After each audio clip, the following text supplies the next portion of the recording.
ਸ੍ਰੀ ਵਾਹਿਗੁਰੂ ਜੀ। ਅਸੰਖ ਨਾਵ ਅਸੰਖ ਥਾਵ। ਵਾਹਿਗੁਰੂ ਜੀ ਕਾ ਖਾਲਸਾ ਵਾਹਿਗੁਰੂ ਜੀ ਕੀ ਫਤਿਹ। ਪਰਮ ਸਤਿਕਾਰਯੋਗ ਗੁਰੂ ਸਰੂਪ ਗੁਰੂ ਖਾਲਸਾ ਸਤ ਸੰਗਤ ਜੀ, ਸਤਿਗੁਰਾਂ ਨੇ ਕਿਰਪਾ ਕੀਤੀ ਹੈ, ਕਥਾ ਦੀ ਬਖਸ਼ਿਸ਼ ਕੀਤੀ ਹੈ। ਅੰਮ੍ਰਿਤ ਵੇਲੇ ਸੁੰਦਰ ਦੀਵਾਨ ਸਜੇ ਹੈ। ਨਿਤਨੇਮ ਦੀਆਂ ਬਾਣੀਆਂ ਦੇ ਪਾਠ, ਸਤਿਗੁਰਾਂ ਦੇ ਪ੍ਰਕਾਸ਼ ਉਪਰੰਤ ਜੋ ਲੜੀਵਾਰ ਕਥਾ ਸਤਿਗੁਰੂ ਮਹਾਰਾਜ ਸਾਹਿਬ ਜੀ ਦੀ ਪਾਵਨ ਹਜ਼ੂਰੀ ਵਿੱਚ ਹੋ ਰਹੀ ਹੈ। 18 ਪੌੜੀਆਂ ਪਿੱਛੇ ਹੋ ਚੁੱਕੀਆਂ ਨੇ। 19ਵੀਂ ਪੌੜੀ ਜਿਸ ਪ੍ਰਕਾਰ ਸਤਿਗੁਰੂ ਕਿਰਪਾ ਕਰਦੇ ਹਨ, ਸੋ ਆਓ ਰਲ ਮਿਲ ਕੇ ਵਿਚਾਰ ਕਰੀਏ। ਸੁਣੋ ਜੀ। ਸ੍ਰੀ ਵਾਹਿਗੁਰੂ ਜੀ। ਅਸੰਖ ਨਾਵ ਅਸੰਖ ਥਾਵ। ਸਿੱਧਾਂ ਦਾ ਪ੍ਰਸ਼ਨ ਹੈ ਕਿ ਮਹਾਰਾਜ, ਜਿਵੇਂ ਤੁਸੀਂ ਰਾਜਸੀ, ਤਾਮਸੀ, ਸਾਂਤਕੀ, ਇਹ 3 ਪ੍ਰਕਾਰ ਦੀ ਸ੍ਰਿਸ਼ਟੀ ਦਾ ਵਰਣਨ ਕੀਤਾ, ਤੇ ਉਸੇ ਤਰ੍ਹਾਂ ਹੀ ਵਾਹਿਗੁਰੂ ਦੇ ਨਾਮਾਂ ਦਾ, ਵਾਹਿਗੁਰੂ ਦੇ ਥਾਵਾਂ ਦਾ ਇਹ ਅਸੀਂ ਸੁਣਨਾ ਚਾਹੁੰਦੇ ਹਾਂ। ਉਹ ਤੁਸੀਂ ਕਿਰਪਾ ਕਰਕੇ ਦੱਸੋ। ਗੁਰੂ ਸਾਹਿਬ ਨੇ ਵੀ ਉੱਤਰ ਦੇ ਵਿੱਚ ਆਪ ਜੀ ਨੇ ਫਰਮਾਨ ਕੀਤਾ, ਅਸੰਖ ਨਾਵ, ਇਹਦਾ ਵਿਸਰਾਮ ਵੀ ਇੱਥੇ ਲਾਉਣਾ ਹੈ, ਅਸੰਖ ਥਾਵ। ਕਹਿੰਦੇ ਸਿੱਧੋ ਉਸ ਵਾਹਿਗੁਰੂ ਦੇ ਅਸੰਖ ਗਿਣਤੀ ਤੋਂ ਰਹਿਤ। ਸੰਖ ਗਿਣਤੀ ਹੁੰਦੀ ਹੈ, ਅਸੰਖ ਗਿਣਤੀ ਤੋਂ ਰਹਿਤ। ਨਾਵ ਨਾਮ ਦਾ ਵਾਚਕ ਸ਼ਬਦ ਹੈ। ਨਾਮ ਕਹੋ, ਨਾਮ ਕਹੋ, ਨਾਮ ਕਹੋ, ਇੱਕੋ ਹੀ ਗੱਲ ਹੈ। ਪਰਮੇਸ਼ਰ ਦੇ ਨਾਮ ਵੀ ਅਸੰਖ ਕੀ ਅਣਗਿਣਤ ਹਨ। ਥਾਵ ਥਾਂ ਜਿਹੜੇ ਨੇ ਪਰਮੇਸ਼ਰ ਦੇ, ਤੇ ਉਹ ਪਰਮੇਸ਼ਰ ਦੇ ਨਾਵਾਂ ਤੇ ਥਾਵਾਂ ਦਾ ਵੀ ਕੋਈ ਅੰਤ ਨਹੀਂ ਹੈ। ਕਿਰਤਮ ਨਾਮ ਕਥੇ ਤੇਰੇ ਜੇਵਾ, ਤੋਏ ਸਰਬ ਨਾਮ ਕਥੈ ਕਵਨ ਕਰਮ ਨਾਮ ਵਰਣਤ ਸੁਮਤ ਕਿਹਾ ਜਾਪ ਸਾਹਿਬ ਵਿੱਚ। ਉਸ ਵਾਹਿਗੁਰੂ ਦੇ ਕਿਰਤਮ ਨਾਮ ਜਿਹੜੇ ਨੇ ਇਹ 5 ਪ੍ਰਕਾਰ ਦੇ ਮੰਨੇ, ਕਿਤੇ ਇਹਨਾਂ ਨੂੰ 6 ਪ੍ਰਕਾਰ ਦੇ ਵੀ ਕਿਹਾ ਹੈ। ਤੇ ਥੋੜਾ ਥੋੜਾ ਉਹਦੇ ਵਿੱਚ ਜਿਵੇਂ ਰਿਛਸ, ਜਦ ਰਿਛਸ, ਗੁਣ ਪ੍ਰਯੁਕਤ, ਕਿਰਿਆ ਪ੍ਰਯੁਕਤ, ਸੰਬੰਧਿਤ ਵਿਅਕਤੀਗਤ ਗ੍ਰੰਥਾਂ 'ਚ ਇਹ ਨਾਂ ਲਿਖੇ ਹੈ। ਤੇ ਕੁਝ ਪ੍ਰਚਲਿਤ ਥੋੜ੍ਹੇ ਜਿਹੇ ਅੱਖਰਾਂ ਦੇ ਬਦਲਾਅ ਨਾਲ ਹੈ। ਪਹਿਲਾ ਹੁੰਦਾ ਜਾਤੀਵਾਚਕ ਨਾਮ। ਜਾਤੀਵਾਚਕ ਨਾਮ ਜਾਤੀ ਵੰਸ਼, ਜਿਵੇਂ ਅਵਤਾਰੀ ਪੁਰਖਾਂ ਨੇ ਰਘੂਵੰਸ਼ ਦੇ ਅੰਦਰ ਰਾਮ ਜੀ ਦਾ ਅਵਤਾਰ ਹੋਇਆ, ਉਹਨਾਂ ਨੂੰ ਰਘੁਵੰਸ਼ੀ ਜਾਂ ਰਘਵੀਰ ਕਿਹਾ ਗਿਆ। ਕ੍ਰਿਸ਼ਨ ਜੀ ਦਾ ਜਨਮ ਜਿਹੜਾ ਹੈ ਉਹ ਜਦੂਵੰਸ਼ੀਆਂ ਦੇ ਵਿੱਚ ਹੁੰਦਾ ਹੈ, ਉਹ ਜਾਦਵ ਸਨ, ਉਹਨਾਂ ਨੂੰ ਜਦੂਵੰਸ਼ੀ ਕਿਹਾ ਗਿਆ, ਜਦਵੀਰ ਕਿਹਾ ਗਿਆ। ਦੂਸਰਾ ਗੁਣਵਾਚਕ ਨਾਮ ਹੁੰਦਾ ਹੈ, ਜੋ ਨਾਮ ਪਰਮਾਤਮਾ ਦੇ ਗੁਣਾਂ ਕਰਕੇ ਜਾਂ ਰੰਗ ਆਦਿ ਦੇ ਆਧਾਰ 'ਤੇ ਪਿਆ ਹੋਵੇ, ਜਿਵੇਂ ਸ਼ਿਆਮ ਸੁੰਦਰ, ਉਹ ਰੰਗ ਕਰਕੇ ਹੀ ਹੈ। ਤੇ ਕਰੀਮਾ ਰਹੀਮਾ, ਕਰੀਮ ਹੈ, ਰਹੀਮ ਹੈ, ਦਇਆਨਿਧ ਹੈ, ਇਹ ਗੁਣਾਂ ਕਰਕੇ। ਤੀਸਰਾ ਕਿਰਿਆਵਾਚਕ ਨਾਮ, ਜੋ ਵਾਹਿਗੁਰੂ ਨੇ ਅਵਤਾਰ ਧਾਰ ਕੇ ਜੋ ਕਿਰਿਆ, ਉਸ ਕਿਰਿਆ ਨਾਲ ਜੋ ਸੰਬੰਧ ਹੋਇਆ, ਜਿਵੇਂ ਗਿਰਧਰ ਪਹਾੜ ਹੈ ਜਿਹੜਾ ਚੀਚੀ ਉਂਗਲੀ 'ਤੇ ਚੱਕਿਆ ਭਗਵਾਨ ਕ੍ਰਿਸ਼ਨ ਨੇ, ਪੁਰਾਣਾ 'ਚ ਕਥਾ ਹੈ, ਉਹ ਗੋਵਰਧਨਧਾਰੀ ਹੋ ਗਿਆ। ਤੇ ਦਮੋਦਰ ਨਾਮ, ਕ੍ਰਿਸ਼ਨ ਜੀ ਦੇ ਪੇਟ ਨਾਲ ਰੱਸੀ ਬੰਨੀ ਸੀ ਮਾਤਾ ਦਸ਼ੋਦਾ ਨੇ, ਤੇ ਦਮੋਦਰ ਨਾਮ ਹੋ ਗਿਆ। ਸੰਬੰਧਿਤ ਵਾਚਕ ਨਾਮ ਚੌਥਾ, ਅਵਤਾਰ ਰੂਪ ਦੇ ਕਿਸੇ ਨਾਲ ਉਹਨਾਂ ਦਾ ਸੰਬੰਧ ਜੁੜਿਆ, ਜਿਵੇਂ ਨੰਦ ਕੇ ਨੰਦਨ, ਕ੍ਰਿਸ਼ਨ ਜੀ ਦੇ ਪਾਲਕ ਪਿਤਾ ਬਾਬਾ ਨੰਦ ਜੀ। ਇਸ ਕਰਕੇ ਸ਼੍ਰੀਪਤ ਲక్ష్ਮੀ ਦੇ ਸੰਬੰਧ ਕਰਕੇ ਨਾਰਾਇਣ ਜੀ ਦਾ ਨਾਮ ਵਿਸ਼ਨੂੰ ਦਾ ਤੇ ਸ਼੍ਰੀਪਤ ਪੈ ਗਿਆ। ਵਿਅਕਤੀ ਵਾਚਕ ਨਾਮ ਹੁੰਦਾ ਹੈ, ਜਿਹੜਾ ਵਿਅਕਤੀਗਤ ਤੌਰ 'ਤੇ ਨਾਮ, ਜਿਵੇਂ ਰਾਮ, ਗੋਬਿੰਦ, ਹਰ, ਪ੍ਰਭੂ, ਅੱਲਾ, ਖੁਦਾ, ਸਤਨਾਮ, ਵਾਹਿਗੁਰੂ। ਤੇ ਇਸ ਕਰਕੇ ਪਰ ਸਤਨਾਮ ਤਾਂ ਚਲੋ ਪਰਾਪੂਰਵ ਹੈ, ਕਿਰਤਮ ਨਾਮ ਨੇ, ਉਹਦੇ ਅਸੰਖ ਅਣਗਿਣਤੀ ਨਾਮ ਹਨ, ਉਹਨਾਂ ਦਾ ਕੋਈ ਅੰਤ ਨਹੀਂ ਪਾਇਆ ਜਾ ਸਕਦਾ। ਇੱਕ ਜੀਭ ਵਾਲੇ ਮਨੁੱਖ ਕੀ ਗੱਲ ਕਰ ਸਕਦੇ ਨੇ ਸਿੱਧੋ? ਕਹਿੰਦੇ 2000 ਨਿਤਨਵੇਂ ਨਾਮ ਰੱਖਣ ਵਾਲਾ ਸ਼ੇਸ਼ ਨਾਗ ਹੈ, ਉਹ ਨਹੀਂ ਅੱਜ ਤੱਕ ਅੰਤ ਪਾ ਸਕਿਆ। ਏਕ ਜਿਹੀ ਗੁਣ ਕਵਨ ਬਖਾਨੈ, ਸਹਿਸ ਪਨੀ ਸੇਖ ਅੰਤ ਨ ਜਾਣੈ। ਨਵ ਤਨ ਨਾਮ ਜਪੈ ਦਿਨ ਰਾਤੀ, ਇੱਕ ਗੁਣ ਨਾਹੀ ਪ੍ਰਭ ਕਹਿ ਸੰਗਾ। ਸ਼ੇਸ਼ ਨਾਗ ਸਿਰ ਸਹਿਸ ਮਨਾਈ, ਦੋਏ ਸਾਂਸ ਰਸਨਾ ਸੁਹਾਈ। ਰੜਤ ਅਬਲ ਕੇ ਨਾਮ ਪਾਰਾ, ਤੁਮਰਾ ਤਉ ਨ ਪਾਵਤ ਪਾਰਾ। ਇਹ ਦਸਮ ਦੀ ਬਾਣੀ ਦੇ ਵਿੱਚ ਕਲਗੀਧਰ ਪਾਤਸ਼ਾਹ ਨੇ ਫਰਮਾਨ ਕੀਤਾ ਹੈ।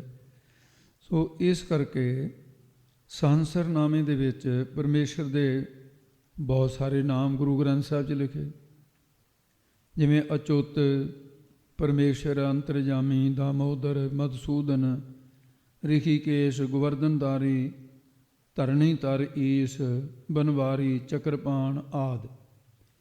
ਜਾਪ ਸਾਹਿਬ ਦੇ ਚ ਅਨੇਕਾਂ ਨਾਮ ਦਾ ਵਰਣਨ ਕੀਤਾ। ਗੋਵਿੰਦੇ, ਮੁਕੰਦੇ, ਉਦਾਰੇ, ਅਪਾਰੇ, ਹਰੀਅੰ, ਕਰੀਅੰ, ਨਿਰਨਾਮੇ, ਅਕਾਮੇ। ਤੋ ਇਸ ਕਰਕੇ ਅਸੰਖ ਥਾਵ, ਜਿਵੇਂ ਅਸੰਖ ਨਾਵ, ਅਸੰਖ ਥਾਵ, ਉਹ ਪ੍ਰਭੂ ਦੇ ਅਸੰਖ ਅਣਗਿਣਤੀ ਥਾਵ ਕੀ ਥੌਨ। ਕਿੰਨੇ ਹੀ ਰੱਬ ਦੇ ਨਾਂ 'ਤੇ ਮੰਦਰ ਬਣੇ ਹੋਏ ਨੇ, ਗੁਰਦੁਆਰੇ ਬਣੇ ਆ, ਮਸੀਤਾਂ ਬਣੀਆਂ, ਗਿਰਜਾ ਘਰ ਬਣੇ ਨੇ। ਇਸੇ ਤਰ੍ਹਾਂ ਵੱਖਰੇ ਵੱਖਰੇ ਮਤ ਮਤਾਂਤਰਾਂ ਵਾਲਿਆਂ ਦੇ ਅਣਗਿਣਤ ਉਸ ਪ੍ਰਭੂ ਦੇ ਟਿਕਾਣੇ ਥਾਂ ਮੰਨੇ ਹੋਏ ਨੇ। ਕਈਆਂ ਨੇ ਖੀਰ ਸਮੁੰਦਰ ਵਿੱਚ ਮੰਨਿਆ, ਕਈਆਂ ਨੇ ਬੈਕੁੰਠ ਵਿੱਚ ਮੰਨਿਆ, ਕਈਆਂ ਨੇ ਦੱਖਣ ਦਿਸ਼ਾ ਵੱਲ ਮੰਨਿਆ, ਕਈਆਂ ਨੇ ਪੱਛਮ ਦਿਸ਼ਾ ਵੱਲ ਮੰਨਿਆ। ਤੇ ਗੁਰਮਤਿ ਦੇ ਅਨੁਸਾਰ ਸਾਰੀ ਸ੍ਰਿਸ਼ਟੀ ਹੀ ਉਹਦੇ ਨਾਮ ਥਾਮ, ਸਾਰੀ ਸ੍ਰਿਸ਼ਟੀ ਦੇ ਅੰਦਰ ਹੈ, ਉਹਦਾ ਟਿਕਾਣਾ ਸਾਰੀ ਸ੍ਰਿਸ਼ਟੀ ਵਿੱਚ ਹੈ। ਉਹ ਇੱਕ ਸਮਾਨ ਘਟ ਘਟ ਦੇ ਅੰਦਰ ਸਰਬ ਵਿਆਪਕ ਹੈ। ਕਹੋ ਕਬੀਰ ਮੇਰ ਮਾਧਵਾ ਤੂੰ ਸਰਬ ਵਿਆਪੀ, ਹਬ ਸਮਾਣੀ ਜੋਤ ਜਿਉ ਜਲ ਘਟਾਊ ਚੰਦਰਮਾ। ਥਾਵਾ ਨਾਮ ਨ ਜਾਣੀ ਹੈ, ਨਾਵਾਂ ਕੇਵੜ ਨਾਉ, ਜਿੱਥੇ ਬਸੈ ਮੇਰਾ ਪਾਤਸ਼ਾਹ ਹੋ, ਸੋ ਕੇਵੜ ਹੈ ਥਾਉ। ਕਿਹੜਾ ਥਾਂ ਦਸੀਏ? ਜਿਵੇਂ ਜਮਾਨ ਕੇ ਵਿਖੇ ਸਮਸਤ ਏਕ ਜੋਤ ਹੈ, ਨਾ ਘਾਟ ਹੈ ਨਾ ਬਾੜ ਹੈ, ਨਾ ਘਾਟ ਬਾੜ ਹੋਤ ਹੈ। ਸ਼੍ਰੀ ਦਸਮ ਗ੍ਰੰਥ। ਇਸ ਕਰਕੇ ਉਹਦਾ ਕੋਈ ਅੰਤ ਨਹੀਂ ਹੈ। ਸਿੱਧਾਂ ਦੇ ਕਹਿਣ, ਸਿੱਧਾਂ ਨੂੰ ਮਹਾਰਾਜ ਨੇ ਕਿ ਉਹਦੇ ਨਾਵ ਤੇ ਉਹਦੇ ਥਾਵ ਕਹੇ ਨਹੀਂ ਜਾ ਸਕਦੇ। ਉਹ ਬੇਅੰਤੀ ਉਹਦੇ ਨਾਮਨ, ਅਸੰਖੀ ਉਹਦੇ ਨਾਮਨ, ਅਸੰਖੀ ਉਹਦੇ ਥਾਵਨ ਕਹੇ ਨਹੀਂ ਜਾਂਦੇ। ਅਗੰਮ ਅਗੰਮ ਅਸੰਖ ਲੋ। ਤੇ ਉਹ ਲੋਕ ਇਹ ਪ੍ਰਕਾਸ਼ ਰੂਪ ਪਰਮਾਤਮਾ ਮਨ ਕਰਕੇ ਅਗੰਮ ਪਹੁੰਚ ਤੋਂ ਪਰੇ ਹੈ, ਤਨ ਕਰਕੇ ਅਗੰਮ ਪਹੁੰਚ ਤੋਂ ਪਰੇ ਹੈ, ਬਾਣੀ ਕਰਕੇ ਅਗੰਮ ਬੇਅੰਤ ਹੈ। ਉਹ ਤਨ ਮਨ ਤੇ ਬਾਣੀ ਦੀ ਗਮਤਾ ਤੋਂ ਪਰੇ ਹੈ। ਉਹ ਪਰਮੇਸ਼ਰ ਸ਼ਾਸਤਰਾਂ ਕਰਕੇ ਵੀ ਅਗੰਮ ਹੈ, ਵੇਦਾਂ ਕਰਕੇ ਵੀ ਅਗੰਮ ਹੈ। ਅਸੰਖ ਅਣਗਿਣਤ ਭਾਵ ਸਾਰਿਆਂ ਨੂੰ ਲੋ ਪ੍ਰਕਾਸ਼ ਕਰਨ ਵਾਲਾ ਹੈ। ਲੋ ਨਾਮ ਪ੍ਰਕਾਸ਼ ਦਾ ਹੁੰਦਾ। ਉਹ ਅਣਗਿਣਤ ਲੋਕ ਇਹ ਲੋਕ ਵੀ ਅਣਗਿਣਤ ਹਨ। ਕਿੱਥੇ ਕਿੱਥੇ ਤੱਕ ਸ੍ਰਿਸ਼ਟੀ ਵਿਸਾਈ ਹੈ ਵਾਹਿਗੁਰੂ ਨੇ। ਸਾਰੇ ਜੀਵਾਂ ਤੋਂ ਅਗੰਮ ਅਪਹੁੰਚ ਹੈ, ਪਹੁੰਚ ਨਹੀਂ ਉੱਥੇ ਕਿਸੇ ਦੀ। ਬਰਮਾ ਆਦਿਕ ਸਾਰੇ ਦੇਵਤਿਆਂ ਤੋਂ ਵੀ ਅਗੰਮ ਗਮਤਾ ਤੋਂ ਰਹਿਤ ਹੈ। ਉਹ ਪਰਮਾਤਮਾ ਅਸੰਖ ਅਣਗਿਣਤ ਜੀਵਾਂ ਨੂੰ ਲੋ ਪ੍ਰਕਾਸ਼ ਕਰਨ ਵਾਲਾ ਹੈ। ਉਹ ਪਰਮਾਤਮਾ ਦੇਵਤਿਆਂ ਲਈ ਵੀ ਅਗੰਮ ਕਹੀਏ ਅਪਹੁੰਚ, ਦੇਵਤਿਆਂ ਦੀ ਪਹੁੰਚ ਨਹੀਂ ਹੈ। ਦੈਤਾਂ ਦੀ ਵੀ ਅਗੰਮ ਅਪਹੁੰਚ ਹੈ, ਉਹਨਾਂ ਤੋਂ ਵੀ। ਮਨੁੱਖਾਂ ਲਈ ਵੀ ਅਸੰਖ ਬੇਅੰਤ ਹੈ। ਇਸ ਕਰਕੇ ਉਹ ਪ੍ਰਭੂ ਨਿਰਗੁਣ ਸਰੂਪ ਤੇ ਸਰਗੁਣ ਦੇ ਜਿਹੜੇ ਉਪਾਸਕ ਨੇ, ਜਿਹੜੇ ਨਿਰਗੁਣ ਸਰੂਪ ਦੇ ਉਪਾਸਕ ਨੇ, ਸਰਗੁਣ ਸਰੂਪ ਦੇ ਵਜ੍ਹਾ ਹੈ ਸਾਰਿਆਂ ਲਈ ਵੀ ਅਪਹੁੰਚ। ਸਰਗੁਣ ਨਿਰਗੁਣ ਦੋਨਾਂ ਉਪਾਸਕਾਂ ਲਈ ਅਗੰਮ ਅਪਹੁੰਚ ਹੈ। ਆਪ ਲੋ ਪ੍ਰਕਾਸ਼ ਤੇ ਉਹ ਮਨੁੱਖਾਂ ਲਈ ਵੀ ਉਹ ਅਸੰਖ ਬੇਅੰਤ ਹੀ ਹੈ। ਪਰਮੇਸ਼ਰ ਕਹਿਣ ਤੋਂ ਭਾਵ ਇਹ ਹੈ ਅਗੰਮ ਅਗੰਮ ਅਸੰਖ ਲੋ, ਗਮਤਾ ਤੋਂ ਪਰੇ। ਤੇ ਉਹ ਪਰਮੇਸ਼ਰ ਵਾਹਿਗੁਰੂ ਵੇਦਾਂ ਕਰਕੇ ਵੀ ਅਗੰਮ, ਸ਼ਾਸਤਰਾਂ ਕਰਕੇ ਵੀ ਅਗੰਮ, ਸੰਖਿਆ ਤੋਂ ਰਹਿਤ ਜੀਵਾਂ ਨੂੰ ਲੋ ਪ੍ਰਕਾਸ਼ ਕਰਨ ਵਾਲਾ ਹੈ। ਅਸੰਖ ਕਹਿ ਸਿਰ ਭਾਰ ਹੋਏ। ਮਹਾਰਾਜ ਕਹਿੰਦੇ ਸਿੱਧੋ, ਸਾਡੇ ਖਿਆਲਾਂ ਦੇ ਅਨੁਸਾਰ ਤਾਂ ਅਸੰਖ ਅਣਗਿਣਤ, ਇਸ ਦੇ ਜਿਹੜਾ ਕੋਈ ਕਹੇ ਅਣਗਿਣਤ, ਇਹ ਵੀ ਕਿਉਂਕਿ ਉਹ ਬਾਣੀ ਦਾ ਤਾਂ ਵਿਸ਼ਾ ਨਹੀਂ ਹੈ। ਅਸੰਖ ਕਹਿਣਾ ਵੀ ਬਣਦਾ ਨਹੀਂ। ਭਾਰ ਹੋਏ, ਤੇ ਕੁਝ ਇਸ ਤਰ੍ਹਾਂ ਦੇ ਭਾਵ ਲਏ ਹੈ। ਚਲੋ ਬਹੁਤ ਸਾਰੇ ਐਸੇ ਨੇ ਮਹਾਰਾਜ ਵੀ ਅਸੰਖ ਕਹਿਣਾ ਗਿਣਤੀ ਤੋਂ ਰਹਿ ਤਾਂ ਬਾਣੀ ਦਾ ਵਿਸ਼ਾ ਨਹੀਂ ਹੈ ਉਹ, ਪਰ ਮਹਾਰਾਜ ਕਹਿੰਦੇ ਅਸੰਖ ਕਹੈ ਹੈ ਸਿਰ ਭਾਰ ਹੋਏ। ਅਣਗਿਣਤ ਲੋਕ ਜਿਹੜੇ ਨੇ ਉਹ ਕਪਾਲੀ ਆਸਣ ਲਾਉਂਦੇ ਨੇ। ਕਪਾਲੀ ਆਸਣ ਹੁੰਦਾ ਹੈ ਵੀ ਲੱਤਾਂ ਤਾਹਾਂ ਨੂੰ ਕਰ ਲੈਣੀਆਂ, ਸਿਰ ਠਾਹ ਨੂੰ ਕਰ ਲੈਣਾ, ਤੇ ਜੇ ਉੱਕਣ ਨਾ ਟਿਕ ਹੋਵੇ ਤਾਂ ਕੰਧ ਦੇ ਨਾਲ ਜਾਂ ਦ੍ਰਿਸ਼ ਦੇ ਨਾਲ ਜਾਂ ਲੱਤਾਂ ਬੰਨ੍ਹ ਲੈਣੀਆਂ ਉੱਪਰ, ਤੇ ਉਲਟੇ ਲਮਕਦੇ ਨੇ। ਜਾਂ ਫਿਰ ਮਾਤਾ ਦੇ ਗਰਭ ਦੇ ਵਿੱਚ ਸਿਰ ਭਾਰ ਹੋਏ, ਹਰੇਕ ਜੀਵ ਪੁੱਠਾ ਲਟਕਦਾ ਰਿਹਾ, ਮੁਖ ਤਲੈ ਪੈਰ ਉਪਰੋਂ ਬਸੰਦਰੋ ਕੋਹਤੜੇ ਥਾਏ, ਤੇ ਉੱਥੇ ਨਾਮ ਜਪਦਾ ਸੀ ਤੇ ਕਹੇ ਹੈ ਨਾਮ ਜਪ ਰਿਹਾ ਸੀ ਉਲਟਾ ਲਟਕਦਾ। ਜਿਹੜੇ ਕਪਾਲੀ ਆਸਣ ਲਾਉਂਦੇ ਨੇ ਉਹ ਵੀ ਨਾਮ ਭਾਵੇਂ ਮਨਮਤ ਹੈ ਤੇ ਗੁਰਮਤਿ ਨਹੀਂ ਇਸ ਗੱਲ ਨੂੰ ਮੰਨਦੀ, ਪਰ ਪ੍ਰਮਾਣ ਦੇ ਰਹੇ ਨੇ ਕਿਉਂਕਿ ਸਿੱਧ ਕਰਦੇ ਸੀ ਇਹ ਕੰਮ। ਤੋ ਇਸ ਕਰਕੇ ਕਹਿੰਦੇ ਤਾਂ ਪ੍ਰਮਾਤਮਾ ਦਾ ਜਸ ਹੀ ਹੈ। ਉਸ ਪ੍ਰਭੂ ਦੇ ਜੋ ਅਸੰਖ ਅਣਗਿਣਤੀ ਕਹਿਣਾ ਵੀ ਹੈ ਨਾ, ਕਹਿੰਦੇ ਬਣਦਾ ਨਹੀਂ, ਕਿਉਂਕਿ ਅੱਖਰਾਂ ਦਾ ਵਿਸ਼ਾ ਨਹੀਂ, ਬਾਣੀ ਦਾ ਵਿਸ਼ਾ ਨਹੀਂ ਹੈ ਉਹ। ਤੋ ਇਸ ਕਰਕੇ ਉਹ ਆਪ ਹੀ ਉਪਮੇਯ ਹੈ ਤੇ ਆਪ ਹੀ ਉਪਮਾਨ ਹੈ, ਤੇ ਉਹਦੇ ਪ੍ਰਤੀ ਕੁਝ ਕਿਹਾ ਨਹੀਂ ਜਾਂਦਾ। ਜਾ ਕੋ ਉਪਮਾ ਦੇਜੀਏ ਸੋ ਉਪਮੇਯ ਬਖਾਨ, ਜਾ ਕੀ ਉਪਮਾ ਦੇਜੀਏ ਸੋ ਉਪਮਾਨ ਤੂੰ ਜਾਣ। ਉਪਮੇਯ ਕੀ ਹੈ? ਜਿਵੇਂ ਮਾਂ ਆਪਣੇ ਪੁੱਤਰ ਨੂੰ ਉਹ ਚੰਦਰਮਾ ਦੀ ਤੁਲਨਾ ਦੇ ਦਿੰਦੀ ਹੈ। ਉਹ ਤੁਲਨਾ ਕਿਸ ਪ੍ਰਕਾਰ ਦਿੰਦੀ ਹੈ? ਕਹਿੰਦੀ ਮੇਰੇ ਪੁੱਤ ਦਾ ਮੂੰਹ ਹੈ ਜਿਹੜਾ ਚੰਦਰਮਾ ਵਰਗਾ ਹੈ। ਇਹ ਉਪਮੇਯ ਹੈ ਜਿਹਨੂੰ ਉਪਮਾ ਦਿੱਤੀ ਗਈ। ਪੁੱਤਰ ਦੇ ਮੂੰਹ ਨੂੰ ਉਪਮਾ ਮਤਲਬ ਦਿੱਤੀ ਗਈ ਹੈ। ਕਿਹਦੀ ਦਿੱਤੀ ਗਈ? ਚੰਦਰਮਾ ਦੀ। ਚੰਦਰਮਾ ਉਪਮਾਨ ਹੋ ਗਿਆ, ਇਹ ਉਪਮੇਯ ਹੋ ਗਿਆ ਕਿ ਹੇ ਵਾਹਿਗੁਰੂ ਤੂੰ ਆਪ ਹੀ ਉਪਮੇਯ ਹੈ, ਤੂੰ ਆਪ ਹੀ ਉਪਮਾਨ ਹੈ। ਕਿਆ ਉਪਮਾ ਤੇਰੀ ਆਖੀ ਜਾਏ ਕਹੀ, ਇਹ ਸ਼ਾਸਤਰਕ ਬੋਲੀ ਦੇ ਸ਼ਬਦ ਨੇ। ਉਪਮੇਯ ਹੋਇਆ, ਉਪਮਾਨ ਹੋਇਆ, ਤੇ ਉਹ ਦ੍ਰਿਸ਼ਟਾਂਤ ਨਾਲ ਸੌਖੇ ਸਮਝ ਆਉਂਦੇ ਨੇ। ਉਸ ਪਰਮਾਤਮਾ ਦੀ ਬੇਅੰਤਤਾ ਤੇ ਬ੍ਰਹਮ ਦੀ ਵਿਆਪਕਤਾ ਤੇ ਤ੍ਰੇਤੇ ਯੁੱਗ ਦੇ ਅੰਦਰ ਇੱਕ ਪ੍ਰਸੰਗ ਆਉਂਦਾ ਹੈ ਤੇ ਰਾਮਚੰਦਰ ਭਗਵਾਨ ਜੀ ਸਭਾ ਦੇ ਵਿੱਚ ਬੈਠੇ, ਵਸ਼ਿਸ਼ਟ ਮੁਨੀ ਜੀ ਉਹਨਾਂ ਨੂੰ ਸਿੱਖਿਆ ਦੇ ਰਹੇ। ਰਿਸ਼ੀ ਗਣਾਂ ਦੀ ਸਭਾ ਲੱਗੀ ਹੋਈ ਹੈ, ਸਾਰੇ ਬੈਠੇ ਨੇ, ਆਪਣੇ ਆਪਣੇ ਆਸਣਾਂ 'ਤੇ ਬੈਠੇ ਨੇ। ਰਾਮ ਜੀ ਨੇ ਪ੍ਰਸ਼ਨ ਕੀਤਾ, ਕਹਿੰਦੇ ਗੁਰਦੇਵ ਮੇਰੀ ਇੱਕ ਬੇਨਤੀ ਹੈ। ਵਸ਼ਿਸ਼ਟ ਮੁਨੀ ਕਹਿੰਦੇ ਰਾਮ ਜੀ ਕਹੋ। ਵਸ਼ਿਸ਼ਟ ਪੁਰਾਣ ਦੇ ਵਿੱਚ ਨਿਰਾ ਬ੍ਰਹਮ ਗਿਆਨ ਦਿੱਤਾ ਹੈ। ਰਾਮ ਜੀ ਸਵਾਲ ਕਰਦੇ ਨੇ, ਉਹ ਉੱਤਰ ਦਿੰਦੇ ਹੈ। ਆਤਮਿਕ ਗਿਆਨ ਹੈ, ਪੂਰਾ ਵਿਦਾਂਤ ਉਹਦੇ ਵਿੱਚ ਹੈ। ਕਹਿਣ ਲੱਗੇ ਜੀ ਬ੍ਰਹਮ ਦਾ ਸਰੂਪ ਦੱਸੋ ਕਿਹਾ ਜਾਏ। ਵਸ਼ਿਸ਼ਟ ਜੀ ਚੁੱਪ ਕਰ ਗਏ, ਬੋਲੇ ਨਹੀਂ। ਦੁਬਾਰੇ ਰਾਮ ਜੀ ਕਹਿੰਦੇ ਭਗਵਾਨ ਮੈਂ ਬੇਨਤੀ ਕੀਤੀ ਸੀ ਕਿ ਬ੍ਰਹਮ ਦਾ ਸਰੂਪ ਕਿਹਾ, ਉਹ ਫੇਰ ਬਣਾ ਬੋਲੇ। ਤੀਸਰੀ ਵਾਰ ਰਾਮ ਜੀ ਕਹਿਣ ਲੱਗੇ ਗੁਰਦੇਵ ਜਾਂ ਤਾਂ ਤੁਸੀਂ ਉੱਤਰ ਦੇਣਾ ਨਹੀਂ ਚਾਹੁੰਦੇ, ਮੈਂ 3 ਵਾਰ ਇੱਕੋ ਹੀ ਸਵਾਲ ਕੀਤਾ, ਜਾਂ ਫਿਰ ਇਹ ਵੀ ਹੋ ਸਕਦਾ ਵੀ ਤੁਹਾਡੇ ਕੋਲ ਉੱਤਰੇ ਨਾ ਹੋਵੇ ਮੇਰੇ ਸਵਾਲ ਦਾ, ਤੁਸੀਂ ਤਾਂ ਚੁੱਪ ਕਰੇ ਹੋ। ਤੇ ਅੱਗੋਂ ਵਸ਼ਿਸ਼ਟ ਜੀ ਬੋਲੇ, ਕਹਿੰਦੇ ਰਾਮ ਮੈਂ ਤਾਂ ਉੱਤਰ ਕਦੋਂ ਦਾ ਦੇ ਦਿੱਤਾ, ਤੂੰ ਸਮਝਿਆ ਨਹੀਂ। ਕਹਿੰਦੇ ਗੁਰਦੇਵ ਵਾਕਈ ਮੈਂ ਬਿਲਕੁਲ ਨਹੀਂ ਸਮਝਿਆ।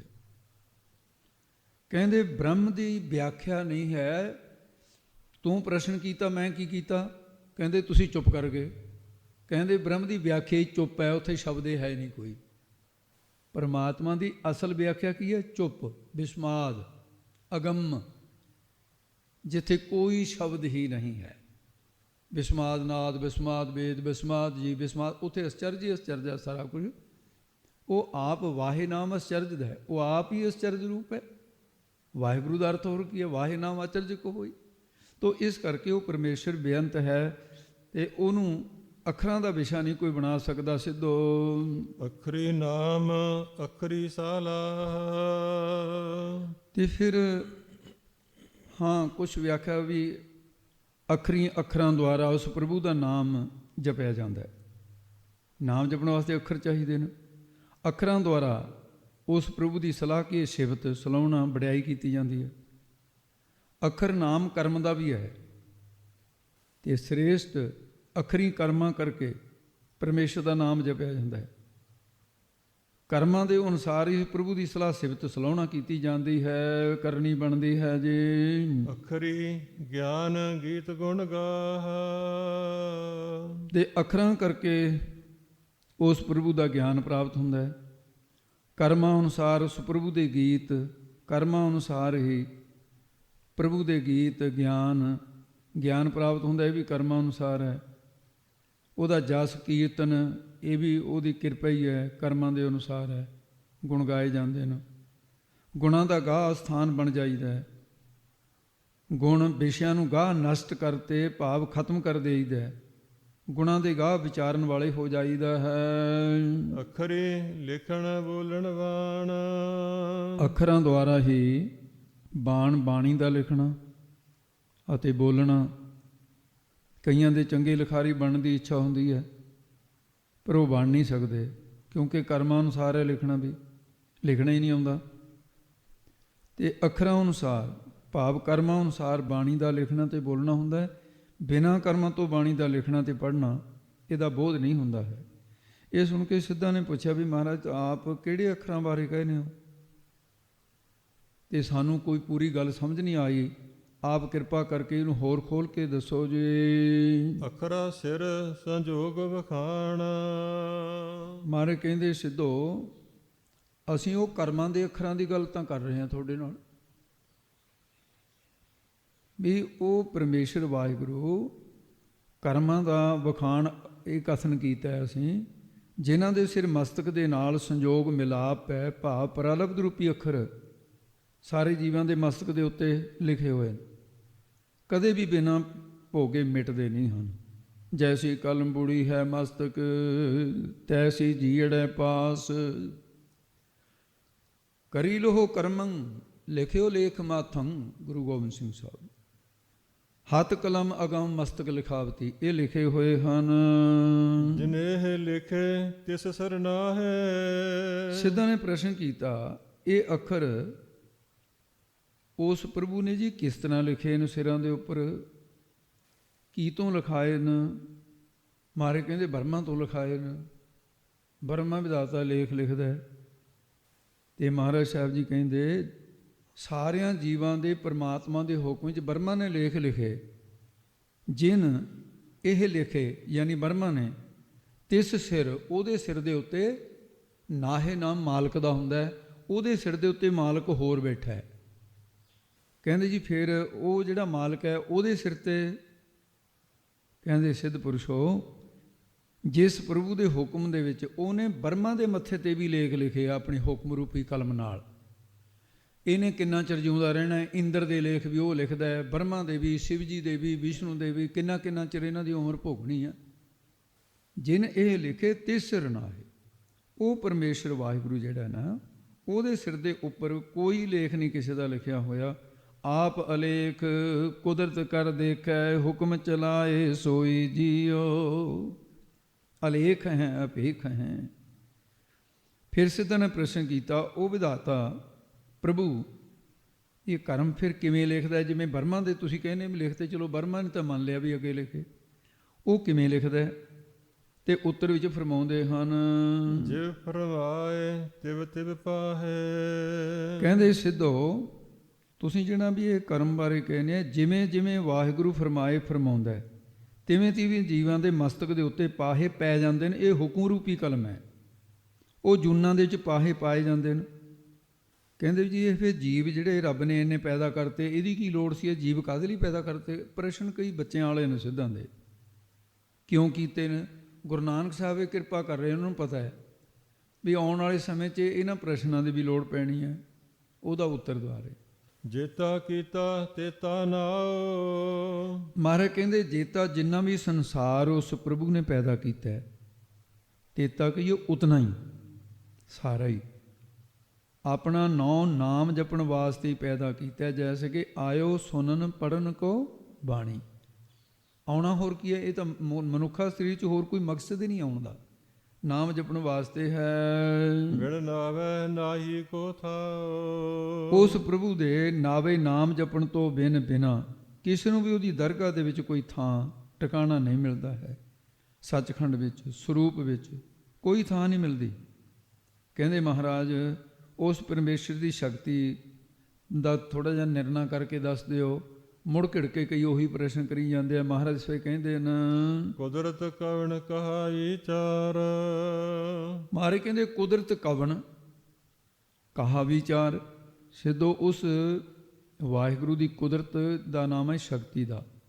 ਜਿਹੜੀ ਉਹਦੀ ਸ਼ਕਤੀ ਹੈ, ਜਿਹੜੀ ਉਹਦੀ ਕੁਦਰਤ ਹੈ, ਤੇ ਕਵਣ ਕਿੰਨਾ ਕੁ ਵਿਚਾਰ ਕਹਾਂ ਕਹੀਏ, ਕਿਹਾ ਹੀ ਨਹੀਂ ਜਾ ਸਕਦਾ ਹੈ। ਵਾਰਿਆ ਨ ਜਾਵਾ ਏਕ ਵਾਰ। ਕਹਿੰਦੇ ਬਾਰਿਆ ਨਾ ਜਾਵਾਂ ਏਕ ਵਾਰ। ਕਹਿੰਦੇ ਸੱਚ ਤਾਂ ਇਹ ਹੈ ਮੈਂ ਇੱਕ ਵਾਰ ਕੀ, ਇਹ ਬਾਲ ਰੋਮ ਦੀ ਵੀ ਵਿਆਖਿਆ ਮਾਤਰ ਨਹੀਂ ਕੋਈ ਕਰ ਸਕਦਾ, ਵਰਣਨ ਨਹੀਂ ਕਰ ਸਕਦਾ ਹੈ, ਕਿਹਾ ਨਹੀਂ ਜਾ ਸਕਦਾ। ਜੋ ਤੁਧ ਭਾਵੈ ਸਾਈ ਭਲੀ ਕਾਰ। ਤੇ ਜੋ ਤੁਧ ਭਾਵੈ, ਹੇ ਸਿੱਧੋ ਇਹੀ ਕਹਿਣਾ ਬਣਦਾ ਹੈ ਕਿ ਹੇ ਵਾਹਿਗੁਰੂ, ਜੋ ਤੁਧ ਤੁਹਾਨੂੰ ਭਾਵੇ, ਭਾਉਂਦੀ ਹੈ, ਚੰਗੀ ਲੱਗਦੀ ਹੈ, ਉਹੀ ਕਾਰਜ ਕਿਰਤ ਭਰੀ ਚੰਗੀ ਹੈ। ਤੁਹਾਨੂੰ ਭਗਤੀ ਚੰਗੀ ਲੱਗਦੀ ਹੈ, ਜੀਵਾਂ ਨੂੰ ਭਗਤੀ ਉਹ ਕਰਨੀ ਚਾਹੀਦੀ ਹੈ। ਤੂੰ ਸਦਾ ਸਲਾਮਤ ਨਿਰੰਕਾਰ। ਨਿਰੰਕਾਰ ਦਾ ਅਰਥ ਹੈ ਨਿਰਆਕਾਰ। ਤੂੰ ਸਦਾ ਸਲਾਮਤ ਨਿਰੰਕਾਰ। ਵਿਸਰਾਮ ਦਾ ਧਿਆਨ ਰੱਖਣਾ। ਸਲਾਮਤ ਹੈ ਹੇ ਨਿਰੰਕਾਰ ਪ੍ਰਭੂ ਜੀ, ਵਾਹਿਗੁਰੂ ਜੀ, ਤੂੰ ਸਦਾ ਹਮੇਸ਼ਾ ਹੀ ਤਿੰਨਾਂ ਕਾਲਾਂ 'ਚ, ਭੂਤ ਕਾਲ, ਭਵਿੱਖਤ ਕਾਲ, ਵਰਤਮਾਨ, ਤਿੰਨਾਂ ਸਮੇਂ 'ਚ ਸਲਾਮਤ ਦਾ ਅਰਥ ਹੈ ਸਥਿਤ। ਹੇ ਨਿਰੰਕਾਰ ਵਾਹਿਗੁਰੂ, ਤੂੰ ਸਦਾ ਹੀ ਸਲਾਮਤ ਹੈ। ਤੇ ਉਸ ਤੋਂ ਬਾਅਦ ਫਿਰ ਸਿੱਧਾ ਨੇ ਪ੍ਰਸ਼ਨ ਕੀਤਾ, ਜਿਵੇਂ ਆਪ ਜੀ ਨੇ ਪੁੰਨੀਆਂ ਤੇ ਪਾਪੀਆਂ ਦੇ ਬਾਬਤ ਦੱਸਿਆ ਹੈ, ਕਿਰਪਾ ਕਰਕੇ ਉਹਨਾਂ ਪੁੰਨੀਆਂ ਪਾਪਾਂ ਦੇ ਨਾਮ ਤੇ ਥਾਮ ਦੱਸੋ। ਫਿਰ ਪੁੰਨੀਆਂ ਤੇ, ਹੁਣ ਅੱਗੇ ਤਾਂ ਪਰਮਾਤਮਾ ਦੇ ਨਾਮ ਤੇ ਥਾਂ ਪੁੱਛੇ ਸੀ, ਹੁਣ ਪੁੰਨੀਆਂ ਤੇ ਪਾਪੀਆਂ ਦੇ ਪੁੱਛਦੇ ਆ। ਮਹਾਰਾਜ ਇਸੇ ਪੌੜੀ ਦੁਆਰਾ ਕਥਨ ਕਰਦੇ ਹਨ, ਅਸੰਖ ਨਾਵ ਅਸੰਖ ਥਾਵ।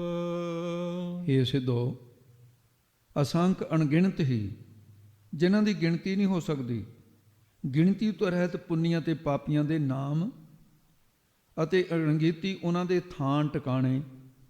ਪੁੰਨੀਆਂ ਦਾ ਥਾਂ ਸਵਰਗ, ਪਾਪੀਆਂ ਦਾ ਥਾਂ ਨਰਕ। ਜਿਤਨੇ ਨਰਕ ਸੇ ਮਨਮੁਖ ਭੋਗ ਹੈ, ਕੋਈ ਗਿਣਤੀ ਥੋੜੀ ਹੈ ਵੀ ਕਿੰਨੇ ਕੁ। ਪੁਰਾਣਾ 'ਚ ਭਾਵੇਂ 18 ਨਰਕ ਹੈ, ਪਰ ਬੇਅੰਤ, ਬੇਅੰਤ ਬ੍ਰਹਮੰਡ, ਬੇਅੰਤ ਉਹਦੀ ਰਚਨਾ, ਉਹ ਸਭ ਕੁਛ ਬੇਅੰਤ ਹੀ ਬੇਅੰਤ ਹੈ। ਅਗੰਮ ਅਗੰਮ ਅਸੰਖ ਲੋ। ਤੇ ਇਸ ਕਰਕੇ ਅਸੰਖ ਹੀ ਅਣਗਿਣਤ ਹੀ। ਜਿਹੜੇ ਪਾਪੀ ਲੋ ਦਾ ਅਰਥ ਹੈ ਲੋਕ, ਪਾਪੀ ਲੋਕ, ਉਹਨਾਂ ਦੇ ਲਈ ਪੁੰਨੀਆਂ ਦਾ ਸਵਰਗ ਲੋਕ ਅਗੰਮ ਅਪਹੁੰਚ ਹੈ, ਉੱਥੇ ਪਹੁੰਚ ਨਹੀਂ ਉਹਨਾਂ ਦੀ। ਪਾਪੀ ਨਹੀਂ ਪਹੁੰਚ ਸਕਦੇ, ਪਾਪੀ ਲੋਕ ਉੱਥੇ ਪਹੁੰਚ ਨਹੀਂ ਸਕਦੇ, ਕਿਉਂਕਿ ਉਹਨਾਂ ਦੇ ਕੋਲ ਪੁੰਨ ਨਹੀਂ। ਜਿਹੜੇ ਪੁੰਨ ਆਤਮਾ ਨੇ, ਉਹਨਾਂ ਦੇ ਲਈ ਪਾਪੀਆਂ ਦਾ ਨਰਕ ਲੋ ਅਗੰਮ ਹੈ, ਅਪਹੁੰਚ ਹੈ, ਉਹਨਾਂ ਨੂੰ ਲੋੜ ਨਹੀਂ ਉੱਥੇ ਜਾਣ ਦੀ। ਇਸ ਕਰਕੇ ਅਸੰਖ ਅਣਗਿਣਤ ਹੀ ਲੋਕ, ਜਾਂ ਅਣਗਿਣਤ ਲੋਕਾਂ ਨੂੰ, ਮਾਤ ਲੋਕ ਦੇ ਜੀਵਾਂ ਨੂੰ, ਬ੍ਰਹਮ ਲੋਕ ਦੇ ਅਗੰਮ, ਉੱਥੇ ਇਹਨਾਂ ਦੀ ਗਮਤਾ ਨਹੀਂ ਹੈ ਜਿਹੜੇ ਮਾਤ ਲੋਕ 'ਚ ਰਹਿੰਦੇ ਨੇ। ਬ੍ਰਹਮ ਲੋਕ ਦੇ ਜੀਵ ਬੈਕੁੰਠ ਆਦਿਕਾਂ ਦੇ ਵਿੱਚ ਅਗੰਮ, ਉੱਥੇ ਉਹਨਾਂ ਦੀ ਗਮਤਾ ਨਹੀਂ ਹੈ। ਬੜਾ ਭੰਡਾਰਾ ਜਪਜੀ ਸਾਹਿਬ ਦੇ ਵਿੱਚ ਮਹਾਰਾਜ ਨੇ ਰੱਖੇ। ਸੌਖੇ ਤੇ ਸੌਖੇ ਵੀ, ਔਖੇ ਤੋਂ ਔਖੇ ਵੀ ਸਿਧਾਂਤ ਰੱਖੇ ਨੇ, ਸਿੱਧ ਨਿਹਾਲ ਹੋ ਰਹੇ ਹਨ। ਅਸੰਖ ਕਹਿ ਸਿਰ ਭਾਰ ਹੋਏ। ਉਹ ਪਰਮੇਸ਼ਰ ਅਸੰਖ ਕਹਿਣਾ, ਇਹ ਵੀ ਸਿਰ ਤੇ ਭਾਰ ਚੁੱਕਣ ਵਾਲੀ ਉਹ ਗੱਲ ਹੈ, ਕਿਉਂਕਿ ਉਹ ਗਿਣਤੀ ਮਿਣਤੀ ਦੇ, ਉਹ ਤਾਂ ਅਣਗਿਣਤ ਹੈ। ਅੰਤ ਉਹਦਾ ਇਹੋ ਅੰਤ ਨਾ ਜਾਣਾ ਕੋਈ, ਬਸ ਇਹੀ ਅੰਤ ਹੈ ਜਿਹੜਾ ਕੋਈ ਵੀ ਨਹੀਂ ਜਾਣਦਾ ਉਹਨੂੰ। ਉਹ ਬੇਅੰਤ, ਅੰਤ ਬੇਅੰਤ ਦੋਨਾਂ ਪਦਾਂ ਤੋਂ ਰਹਿਤ ਹੈ, ਇਸ ਲਈ ਉਹ ਅਸੰਖ ਕਹਿਣਾ ਵੀ ਸਿਰ ਤੇ ਭਾਰ ਹੀ ਚੁੱਕਣ ਵਾਲੀ ਗੱਲ ਹੈ। ਤੇ ਉਹ ਕਹਿਣ ਲੱਗੇ, ਮਹਾਰਾਜ ਜੀ ਇਹ ਗੱਲ ਨੂੰ ਜਿਹੜੀ ਤੁਸੀਂ ਕਿਹਾ ਵੀ ਤੁਸੀਂ ਉਹ ਕਹਿੰਦੇ ਹੋ ਕਿ ਹੋਰ ਵੀ ਕਹਿੰਦਾ ਕੋਈ, ਵੀ ਤੁਸੀਂ ਆਪਣੇ ਕੋਲੋਂ ਹੀ ਕਹਿ ਰਹੇ ਹੋ ਜਾਂ ਕੋਈ ਹੋਰ ਵੀ ਕਹਿੰਦਾ? ਤੇ ਮਹਾਰਾਜ ਫਿਰ ਅੱਗੇ ਦੱਸਦੇ ਹਨ, ਅਖਰੀ ਨਾਮ ਅਖਰੀ ਸਾਲਾਹ। ਕਹਿੰਦੇ ਸਿੱਧੋ ਇਹ ਗੱਲ ਕੱਲਾ ਮੈਂ ਹੀ ਨਹੀਂ ਕਹਿੰਦਾ। ਅਖਰੀ ਦਾ ਅਰਥ ਅੱਖਰਾਂ ਵਾਲਾ। ਕੌਣ? ਵੇਦ। ਇਹ ਤੁਹਾਡਾ ਵੇਦ ਵੀ ਪਰਮੇਸ਼ਰ ਦੇ ਨਾਮਾਂ ਨੂੰ, ਤੇ ਉਹ ਇਸ ਪ੍ਰਕਾਰ ਕਹਿ ਰਿਹਾ ਹੈ। ਅਖਰੀ ਅੱਖਰਾਂ ਵਾਲਾ ਵੇਦ ਪਰਮੇਸ਼ਰ ਦੀ ਸਲਾਹ ਸਿਫਤ ਨੂੰ ਵੀ ਕਹਿੰਦਾ ਹੈ। ਅਖਰੀ ਗਿਆਨ ਗੀਤ ਗੁਣ ਗਾਹ। ਅਖਰੀ ਅੱਖਰਾਂ ਵਾਲਾ ਵੇਦ, ਵੇਦ ਦੇ ਅੰਦਰ ਦੱਸਿਆ ਹੋਇਆ ਹੈ ਕਿ ਗਿਆਨ ਕਿਸ ਪ੍ਰਕਾਰ ਦਾ ਹੁੰਦਾ ਹੈ। ਸਤੋ ਸੰਜਾਏ ਤੇ ਗਿਆਨਾ, ਗੀਤ ਜਸ ਕਿਸ ਪ੍ਰਕਾਰ ਹੁੰਦਾ ਹੈ, ਕਿਵੇਂ ਗਾਈਦਾ, ਵੇਦਾਂ 'ਚ ਲਿਖਿਆ ਹੈ। ਗੁਣ ਗਾਹਾ, ਗੁਣਾਂ ਦਾ ਗਾਹਾ, ਅਸਥਾਨ ਕਿਵੇਂ ਬਣੀਦਾ। ਸ਼ਾਮ ਵੇਦ 'ਚ ਇਕੱਲੀ ਗਿਆਨ ਦੀ ਵਿਆਖਿਆ। ਰਿਗਵੇਦ ਦੇ ਅੰਦਰ ਬ੍ਰਹਮ ਦਾ ਜ਼ਿਕਰ ਹੈ, ਬ੍ਰਾਹਮਣਾਂ ਦਾ ਜ਼ਿਕਰ ਹੈ। ਅਥਰਵਣ ਵੇਦ ਦੇ ਅੰਦਰ ਗੀਤ, ਰਾਗ, ਅਲਾਪਣੀ ਦਾ ਗੁਣ ਗਾਹਾ, ਗੁਣ ਗਾਉਂਦੇ ਲਿਖੇ ਹੋਏ ਨੇ ਵੀ ਕਿਵੇਂ ਗਾਉਣੇ ਹਨ। ਅੱਖਰੀ ਲਿਖਣ ਬੋਲਣ ਬਾਣ। ਇਹ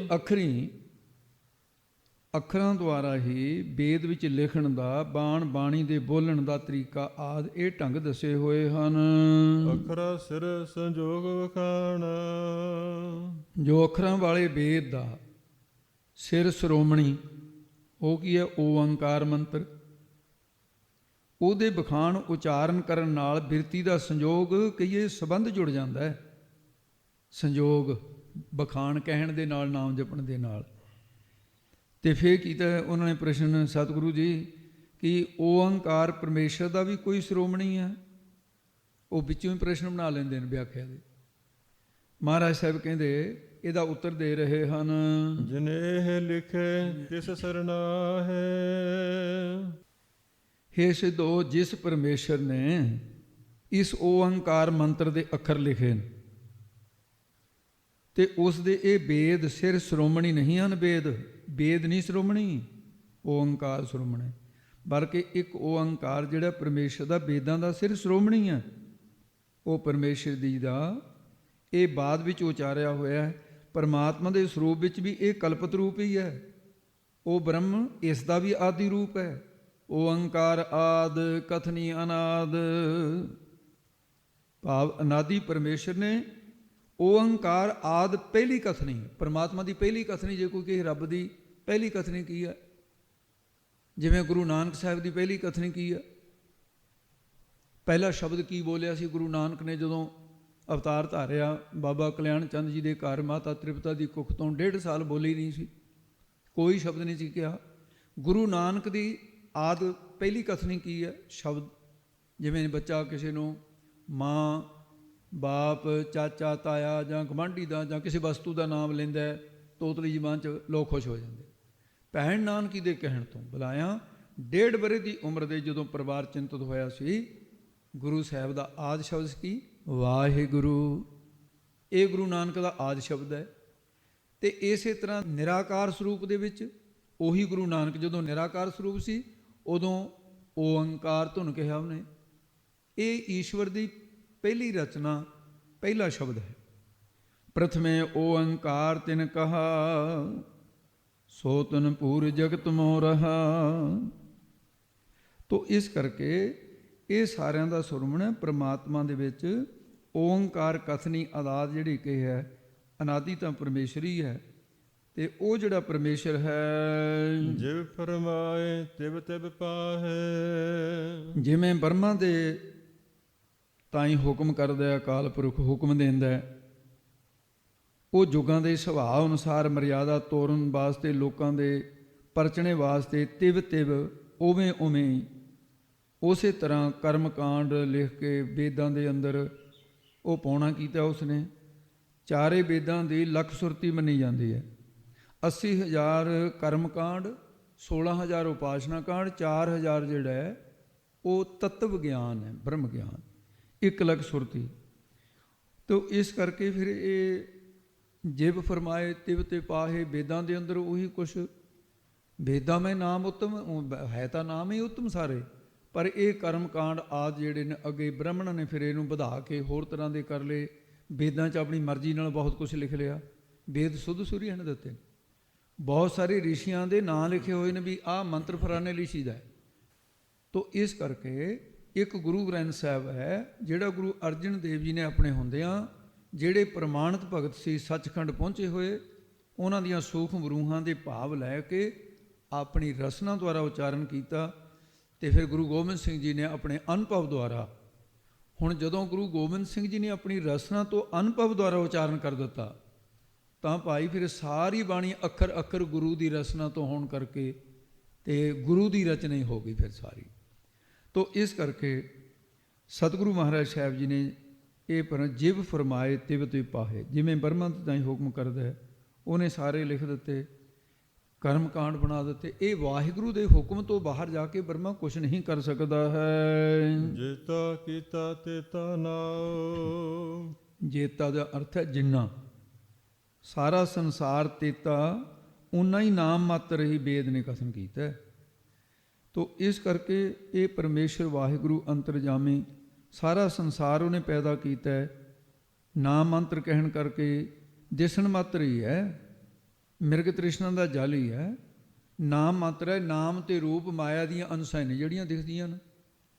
ਅਸਤੀ ਪ੍ਰੰਤੀ ਪ੍ਰੇਤਾ ਰੂਪ ਜਿਹੜਾ ਸਤ ਚਿਤਨੰਦ ਆ ਉਹ ਨਹੀਂ ਦਿਸਦਾ ਹੈ। ਐਸਾ ਪਰਮੇਸ਼ਰ ਵਾਹਿਗੁਰੂ ਹੈ। ਸੋ ਜਿਹੜਾ ਵੇਦ ਦੇ ਕਥਨ ਕਰਨ ਦੇ ਪਿੱਛੇ ਗੱਲ ਕਹੀ ਹੈ ਉਹ ਲੜੀ ਆਪਾਂ ਉੱਥੇ ਇੱਕ ਗ੍ਰੰਥ ਹੈ ਗੁਰੂ ਭਾਵ ਪ੍ਰਦੀਪਕਾ।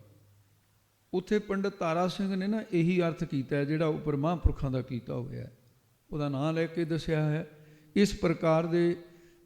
ਤੇ ਜਿਹੜਾ ਕੋਈ ਆਪਣੀ ਕਲਪਨਾ ਦੇ ਆਧਾਰ 'ਤੇ ਐਵੇਂ ਅਰਥ ਬਣਾ ਦੇਣਾ, ਹਾਂ ਜਾਂ ਤਾਂ ਅਰਥ ਢੁਕਵਾਂ ਉਹਦੇ 'ਚ ਕੋਈ ਸਿੱਖਿਆ ਮਿਲਦੀ ਹੋਵੇ, ਨਹੀਂ ਖੰਡਨ ਹੈ ਉਸ ਦਾ।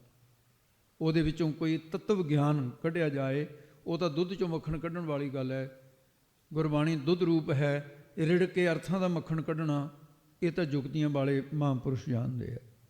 ਤੇ ਜਿਹੜੇ ਗੁਰੂ ਗੋਬਿੰਦ ਸਿੰਘ ਸਾਹਿਬ ਨੇ ਅਰਥ ਕੀਤੇ ਮੁੱਖ ਰੂਪ 'ਚ ਰੱਖ ਕੇ, ਜਿਵੇਂ ਬਾਦਸ਼ਾਹ ਦੇ ਖਜ਼ਾਨੇ ਦੇ ਅੰਦਰ ਜਿਹੜਾ ਗਾਹਾਂ ਬਾਦਸ਼ਾਹ ਦਾ ਉੱਤਰ ਅਧਿਕਾਰੀ ਹੁੰਦਾ ਹੈ, ਬਾਦਸ਼ਾਹ ਤੋਂ ਬਾਅਦ ਉਹਦਾ ਸ਼ਹਿਜ਼ਾਦਾ ਹੈ, ਉਹਦਾ ਪੁੱਤਰ ਹੈ, ਉਹ ਆਪਣੇ ਬਾਪ ਦੇ ਖਜ਼ਾਨੇ 'ਚ ਕਦੇ ਨਹੀਂ ਆਉਣ ਦਿੰਦਾ।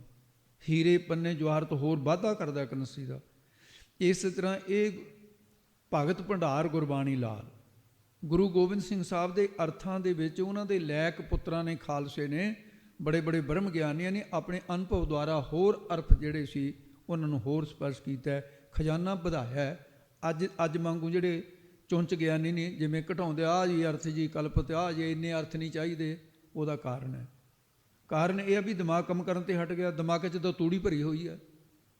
ਗੁਰਬਾਣੀ ਦੇ ਅਰਥ ਕਿੱਥੋਂ ਜਾਣ?